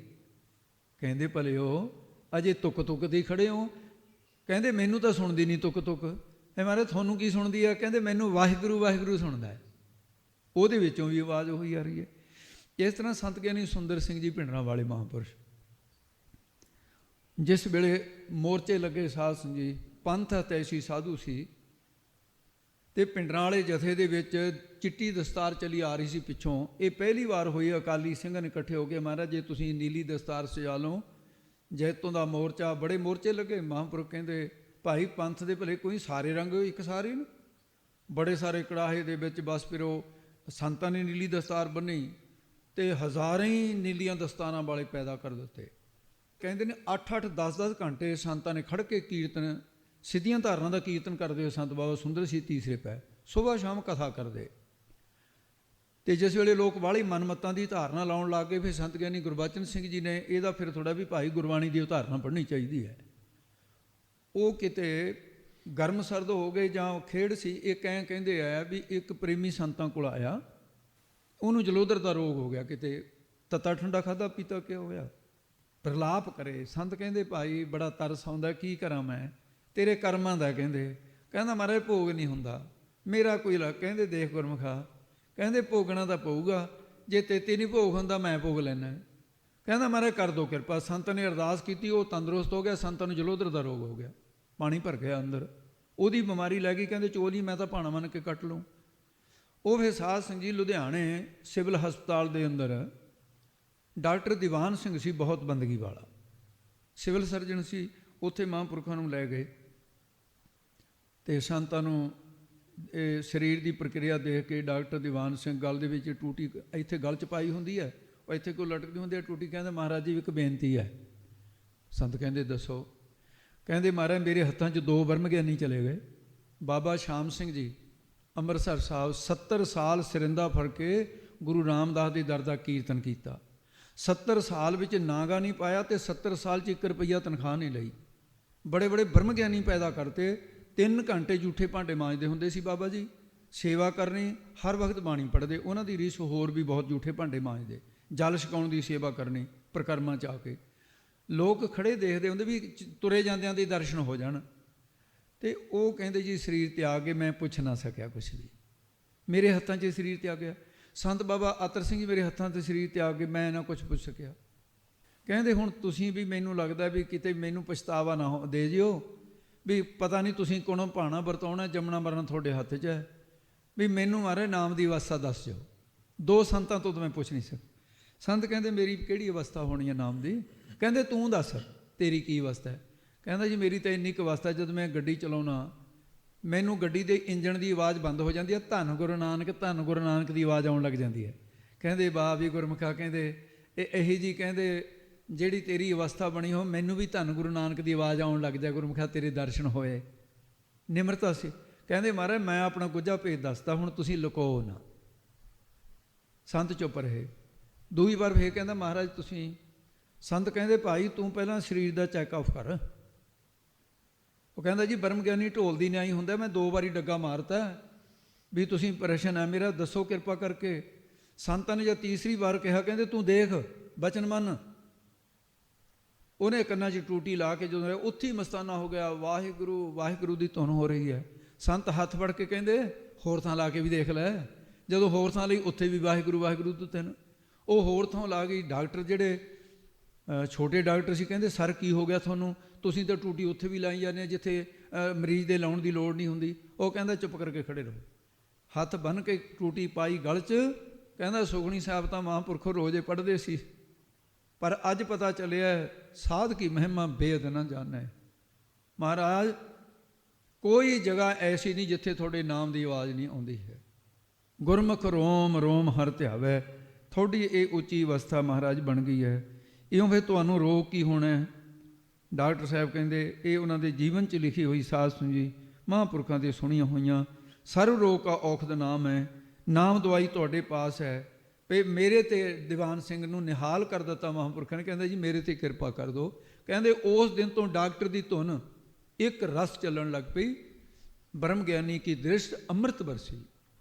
ਲੋਕੀ ਕਹਿੰਦੇ ਨੇ ਸੰਤ ਨਹੀਂ ਹੁੰਦੇ, ਤੇ ਲੋਕੀ ਤਾਂ ਫਿਰ ਇਹ ਵੀ ਕਹਿੰਦੇ ਨੇ ਰੱਬ ਵੀ ਨਹੀਂ ਹੁੰਦਾ। ਲੋਕਾਂ ਦੀ ਮੰਨਣੀ ਹੈ। ਵੇਦ ਸ਼ਾਸਤਰ ਕੀ ਕਹਿੰਦੇ ਨੇ, ਬ੍ਰਹਮ ਗਿਆਨੀ ਕੀ ਕਹਿੰਦੇ ਨੇ, ਗੁਰਬਾਣੀ ਕੀ ਕਹਿੰਦੀ ਹੈ। ਸੋ ਇੱਕ ਅੱਗੇ ਮਹਾਰਾਜ ਸਾਹਿਬ ਜੀ ਇਹ ਕਥਨ ਕਰਦੇ ਨੇ ਇਸ ਭਾਵ ਸਾਹਿਬ ਬਿਨ ਨਾਵੈ ਨਾਹੀ ਕੋ ਥਾਓ। ਉਹਨਾਂ ਦੀ ਅਵਸਥਾ ਬਣ ਜਾਂਦੀ ਹੈ ਕਿ ਕੋਈ ਨਾਮ ਤੋਂ ਬਿਨਾਂ ਥਾਂ ਨਹੀਂ ਹੈ। ਕੁਦਰਤ ਕਵਣ ਕਹਾਈ ਚਾਰ। ਜਿਨ੍ਹਾਂ ਨੇ ਭਾਈ ਨਾਮ ਜਪਿਆ ਉਹਨਾਂ ਨੂੰ ਜੋ ਕੁਦਰਤ ਸ਼ਕਤੀ ਪ੍ਰਾਪਤ ਹੋਈ ਹੈ ਨਾ, ਉਹਦਾ ਕਵਣ ਕੀ ਵਿਚਾਰ ਕਰੀਏ, ਭਾਵ ਕਰਿਆ ਨਹੀਂ ਜਾ ਸਕਦਾ। ਉਹਦਾ ਤਾਂ ਵਿਚਾਰ ਹੋ ਹੀ ਨਹੀਂ ਸਕਦਾ ਹੈ। ਵਾਰਿਆ ਨਾ ਜਾਵਾ ਏਕ ਵਾਰ। ਉਹਨਾਂ ਦਾ ਤਾਂ ਏਕ ਵਾਰ ਇੱਕ ਬਾਲ ਰਾਰਾ ਤੇ ਲੱਲਾ ਸਵਰਨੀ ਅੱਖਰ ਨੇ ਪਹਿਲਾਂ ਵੀ ਦੱਸਿਆ ਸੀ। ਇਹਨੂੰ ਬਾਲ ਅਰਥ ਕਰਨਾ ਹੈ। ਵਿਆਕਰਨ ਦੀ ਰੀਤ ਹੈ। ਇੱਕ ਅੱਖਰ ਦਾ ਦੂਆ ਅੱਖਰ ਸਥਾਨ ਲੈ ਲੈਂਦਾ ਹੈ। ਇੱਕ ਰੋਮ ਬਣੀ ਵਰਣਨ ਕੀਤਾ ਜਾ ਸਕਦਾ। ਉਹ ਰੋਮ ਜਿੰਨੀ ਵੀ ਉਹਨਾਂ ਦੀ ਮਹਿਮਾ ਨਹੀਂ ਕਥਨ ਕੀਤੀ ਜਾ ਸਕਦੀ। ਸਾਧ ਕੀ ਮਹਿਮਾ ਵੇਦ ਨਾ ਜਾਣੈ। ਕੌਣ ਆ ਜਿਹੜਾ ਕਹਿ ਸਕਦਾ ਹੈ? ਜੋ ਤੁਧ ਭਾਵੈ ਸਾਈ ਭਲੀ ਕਾਰ। ਜੋ ਉਸ ਵਾਹਿਗੁਰੂ ਨੂੰ, ਉਹਦੀ ਵਾਹਿਗੁਰੂ ਦੀ ਰਜ਼ਾ ਵਿੱਚ ਚੱਲਣ ਵਾਲੇ ਨੇ, ਉਹ ਕਹਿੰਦੇ ਨੇ ਹੇ ਵਾਹਿਗੁਰੂ ਜੋ ਤੈਨੂੰ ਭਾਉਂਦੀ ਆ ਉਹੀ ਭਲੀ ਕਾਰ ਹੈ। ਤੈਨੂੰ ਭਗਤੀ ਭਾਉਂਦੀ ਹੈ ਤਾਂ ਸਾਤੋਂ ਇਹੀ ਕਾਰ ਕਰਾਈ।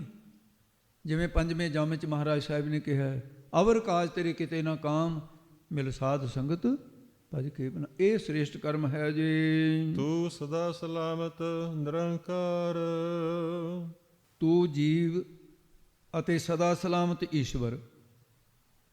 ਤੇ ਇਹਨਾਂ ਦੀ ਏਕਤਾ ਕਿਵੇਂ ਕਰਨੀ ਹੈ? ਦੋਵੇਂ ਨਿਰੰਕਾਰ ਰੂਪ ਨੇ। ਜਿਵੇਂ ਘਟਾਕਾਸ਼ ਮਟਾਕਾਸ਼, ਉਹ ਆਕਾਸ਼ ਦਾ ਹੀ ਰੂਪ ਨੇ, ਮਹਾਕਾਸ਼ ਦਾ। ਇਹ ਬ੍ਰਹਮ ਦਾ ਹੀ ਰੂਪ ਨੇ। ਮਟਾਕਾਸ਼ ਵੱਡਾ ਹੁੰਦਾ ਹੈ, ਉਹਦੇ 'ਚ ਬਹੁਤੀਆਂ ਚੀਜ਼ਾਂ ਪਈਆਂ ਨੇ। ਮਕਾਨ ਦੇ ਵਿੱਚ ਘੜੇ 'ਚ ਕਿੰਨਾ ਕੁ ਸਮਾਨ ਆ ਜਾਊਗਾ? ਥੋੜ੍ਹੇ ਜਿਹੇ ਦਾਣੇ ਹੁੰਦੇ ਨੇ। ਜੀਵ ਦੇ ਵਿੱਚ ਔਗਣ, ਇਹ ਅਗਿਆਨੀ ਹੈ, ਅਲਪੱਗ ਹੈ, ਉਹ ਸਰਬੱਗ ਹੈ ਈਸ਼ਵਰ। ਪਰ ਦੋਨਾਂ ਦੇ 'ਚ ਸੱਤਾ ਤਾਂ ਬ੍ਰਹਮ ਦੀ ਹੋਈ ਹੈ। ਉਹ ਕੌਣ ਹੈ? ਨਿਰੰਕਾਰ। ਉਹ ਸਦਾ ਸਲਾਮਤ ਹੈ। ਤੇ ਇਸ ਪ੍ਰਕਾਰ ਫਿਰ ਕਹਿੰਦੇ ਨੇ ਉਹਨਾਂ ਦੀ ਏਕਤਾ ਕੀਤੀ ਹੈ। ਇੱਥੇ ਇੱਕ ਗੁੱਝਾ ਭੇਦ ਸੀ। ਸ਼ਾਮ ਵੇਦ ਦਾ ਮਹਾਵਾਕ ਹੈ ਤਤਮਸੀ। ਰਿਗਵੇਦ ਦਾ ਮਹਾਵਾਕ ਹੈ ਪ੍ਰਗਿਆਨਮਾਨੰਦ ਬ੍ਰਹਮ। ਯਜੁਰਵੇਦ ਦਾ ਜਿਹੜਾ ਅਹੰ ਬ੍ਰਹਮ ਅਸਮੀ, ਤੇ ਅਥਰਵਣ ਵੇਦ ਦਾ ਆਯੰ ਆਤਮਾ ਬ੍ਰਹਮ। ਇਹ ਵੇਦ ਦੇ ਅੰਦਰ 4 ਪ੍ਰਕਾਰ ਦੇ ਮਹਾਵਾਕ ਹਨ। ਮਹਾਵਾਕ ਉਹਨੂੰ ਕਹਿੰਦੇ ਜਿਹੜੇ ਜੀਵ ਈਸ਼ ਦੀ ਏਕਤਾ ਨੂੰ ਜਣਾਉਣ। ਗੁਰੂ ਨਾਨਕ ਸਾਹਿਬ ਨੇ ਕੈਸੀ ਕਿਰਪਾ ਕੀਤੀ ਆ ਆਪਣੇ ਸਿੱਖਾਂ 'ਤੇ ਕਿ ਮੇਰੇ ਸਿੱਖਾਂ ਨੂੰ ਮਹਾਵਾਕ ਪੜ੍ਹਨ ਵਾਸਤੇ ਕੰਸੀ ਦੇ ਬ੍ਰਾਹਮਣਾਂ ਕੋਲ ਨਾ ਜਾਣਾ ਪਵੇ, ਕਿਸੇ ਹੋਰ ਵੇਦਾਂਤੀਆਂ ਦੀਆਂ ਮਿੰਨਤਾਂ ਨਾ ਕਰਨੀਆਂ ਪੈਣ। ਜਪਜੀ ਸਾਹਿਬ ਦੇ ਅੰਦਰ ਐਸੀ ਖੇਡ ਵਰਤਾਈ ਮਹਾਰਾਜ ਨੇ। 5 ਪ੍ਰਵਾਨ ਦੇ ਅਖੀਰ ਵਿੱਚ, ਅਸੰਖ ਜਪ ਦੀ ਪੌੜੀ ਦੇ ਅਖੀਰ ਵਿੱਚ, ਅਸੰਖ ਮੂਰਖੰਦ ਘੋਰ ਦੇ ਅਖੀਰ ਵਿੱਚ, ਅਸੰਖ ਨਾਭ ਵਾਲੀ ਪੰਕਤੀ ਦੇ ਅਖੀਰ ਦੇ ਵਿੱਚ, ਜਿਵੇਂ ਹੁਣ ਪੜ੍ਹ ਕੇ ਹਟੇ ਹੋ, ਇੱਕੋ ਹੀ ਧੁਨ 4 ਵਾਰ ਕਹੀ ਕਿ ਤੂੰ ਸਦਾ ਸਲਾਮਤ ਨਿਰੰਕਾਰ। ਇਹ 4 ਮਹਾਵਾਕਾਂ ਦੇ ਮੁਕਾਬਲੇ 'ਚ ਗੁਰਮਤਿ ਅਨੁਸਾਰ 4 ਮਹਾਵਾਕ ਜੀਵ ਈਸ਼ ਦੀ ਏਕਤਾ ਬ੍ਰਹਮ ਦੀ ਜਣਾਉਣ ਵਾਲੇ। ਇਹ ਬਾਣੀ ਦੇ ਵਿੱਚ ਮਹਾਰਾਜ ਤਾਂ ਬਾਣੀ ਤਾਂ ਸਾਰੀ ਉਹ ਭਾਈ ਮਹਾਵਾਕ ਹੀ ਹੈ। ਇਹ ਨਿਖਾਰ ਕੇ ਕਹੇ ਨੇ ਨਿਰਗੁਣ ਸਰਗੁਣ ਆਪੇ ਸੋਈ। ਨਿਰਗੁਣ ਆਪ ਸਰਗੁਣ ਵੀ ਉਹੀ। ਹੁਣ ਤੱਕ ਦੀ ਜਪਜੀ ਸਾਹਿਬ ਦੀ ਜਿਹੜੀ ਕਥਾ ਹੋਈ ਹੈ, ਇਹਦੀ ਥੋੜ੍ਹੀ ਜਿਹੀ ਜਾਣਕਾਰੀ। ਗੁਰੂ ਗ੍ਰੰਥ ਸਾਹਿਬ ਦੇ ਵਿੱਚ ਜਿਹੜੇ ਬਚਨ ਆਉਂਦੇ ਨੇ ਹੈ ਤਾਂ ਸਾਰੇ ਮਹਾਵਾਕ। ਤੇ ਇੱਥੇ 19 ਪੌੜੀਆਂ ਵਿੱਚ ਉੱਤਮਧਿਕਾਰੀ ਨੂੰ ਸਿੱਖਿਆ, ਜਿਸ ਨੂੰ ਦ੍ਰਿਸ਼ਟਾਂਤ ਦੇ ਨਾਲ ਸਮਝ ਪੈ ਜਾਂਦੀ ਹੈ, ਉਹ ਉੱਤਮਧਿਕਾਰੀ ਹੁੰਦਾ ਹੈ। ਇੱਥੋਂ ਜਪਜੀ ਸਾਹਿਬ ਦਾ ਪਹਿਲਾ ਹਿੱਸਾ ਪੂਰਵਾਰਧ, ਪੂਰਾ ਅੱਧ ਹੋ ਗਿਆ ਜਪਜੀ ਸਾਹਿਬ ਦਾ। ਅੱਜ ਉੱਤਰਾਰਧ ਕੱਲ੍ਹ ਤੋਂ ਸ਼ੁਰੂ ਹੋਊਗਾ। ਤੋ ਇਸ ਕਰਕੇ ਇਸ ਤੋਂ ਅੱਗੇ ਫਿਰ ਜਿਹੜਾ ਮਹਾਰਾਜ ਕਥਨ ਕਰਨਗੇ, ਆਪਾਂ ਪੌੜੀ ਦਾ ਸਿਧਾਂਤ ਦੇਖ ਲਈਏ। ਇਹ ਪੌੜੀ ਦੇ ਵਿੱਚ ਪਰਮੇਸ਼ਰ ਦੇ ਅਣਗਿਣਤ ਨਾਮਾਂ ਤੇ ਥਾਵਾਂ ਦਾ ਕਥਨ ਕੀਤਾ ਹੈ।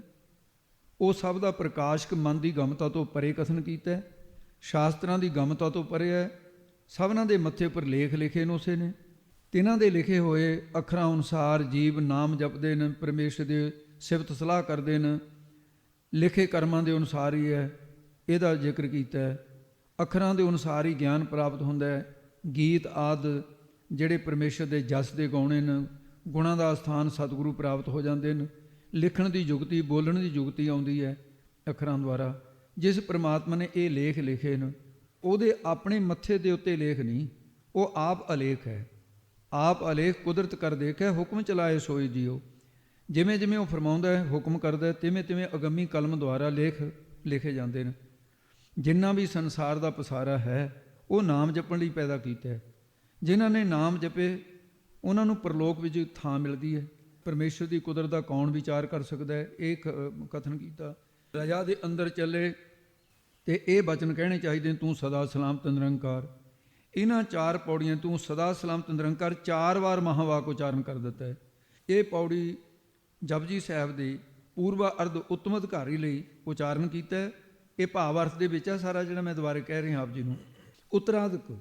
ਉਤਰਾਰਧ ਜਿਹੜਾ ਹੈ ਪਿਛਲਾ ਅੱਧ, ਤੇ ਉਹ ਮੱਧਮ ਅਧਿਕਾਰੀ ਲਈ ਹੁਣ ਅੱਗੇ ਉਚਾਰਨ ਕਰਨਗੇ। ਪਹਿਲੇ ਨੂੰ ਤਾਂ ਦ੍ਰਿਸ਼ਟਾਂਤ ਨਾਲ ਸਮਝ ਆ ਜਾਂਦੀ ਹੈ, ਦੂਜੇ ਨੂੰ ਦ੍ਰਿਸ਼ਟਾਂਤ ਦੁਆਰਾ ਨਹੀਂ ਸਮਝ ਆਉਂਦੀ। ਦ੍ਰਿਸ਼ਟਾਂਤ ਦਾ ਦਾ ਦ੍ਰਿਸ਼ਟਾਂਤ ਦੇਣਾ ਪੈਂਦਾ ਹੈ। ਉਹ ਮੱਧ ਅਧਿਕਾਰੀ ਹੁੰਦਾ ਜਿਹੜਾ ਦਾ ਦ੍ਰਿਸ਼ਟਾਂਤ ਨਾਲ ਸਮਝੇ। ਦ੍ਰਿਸ਼ਟਾਂਤ ਦੇ ਨਾਲ ਦਾ ਦ੍ਰਿਸ਼ਟਾਂਤ ਦੇ ਕੇ ਸਮਝਾਉਣਗੇ। ਇਹ ਪੌੜੀ ਦੇ 163 ਅੱਖਰਾਂ ਦੇ ਵਿੱਚ ਐਡਾ ਵੱਡਾ ਬ੍ਰਹਮ ਗਿਆਨ ਮਹਾਰਾਜ ਨੇ ਕਥਨ ਕੀਤਾ ਹੈ। ਤੇ ਹੁਣ ਇੱਥੇ ਸਾਧ ਸੰਗਤ ਸਮਾਂ ਹੋਇਆ ਹੈ, ਸਮਾਪਤੀ ਹੈ ਜੀ। ਜੋ ਤੁਧ ਭਾਵੈ ਸਾਈ ਭਲੀ ਕਾਰ, ਤੂੰ ਸਦਾ ਸਲਾਮਤ ਨਿਰੰਕਾਰ। ਵਾਹਿਗੁਰੂ ਜੀ ਕਾ ਖਾਲਸਾ, ਵਾਹਿਗੁਰੂ ਜੀ ਕੀ ਫਤਿਹ।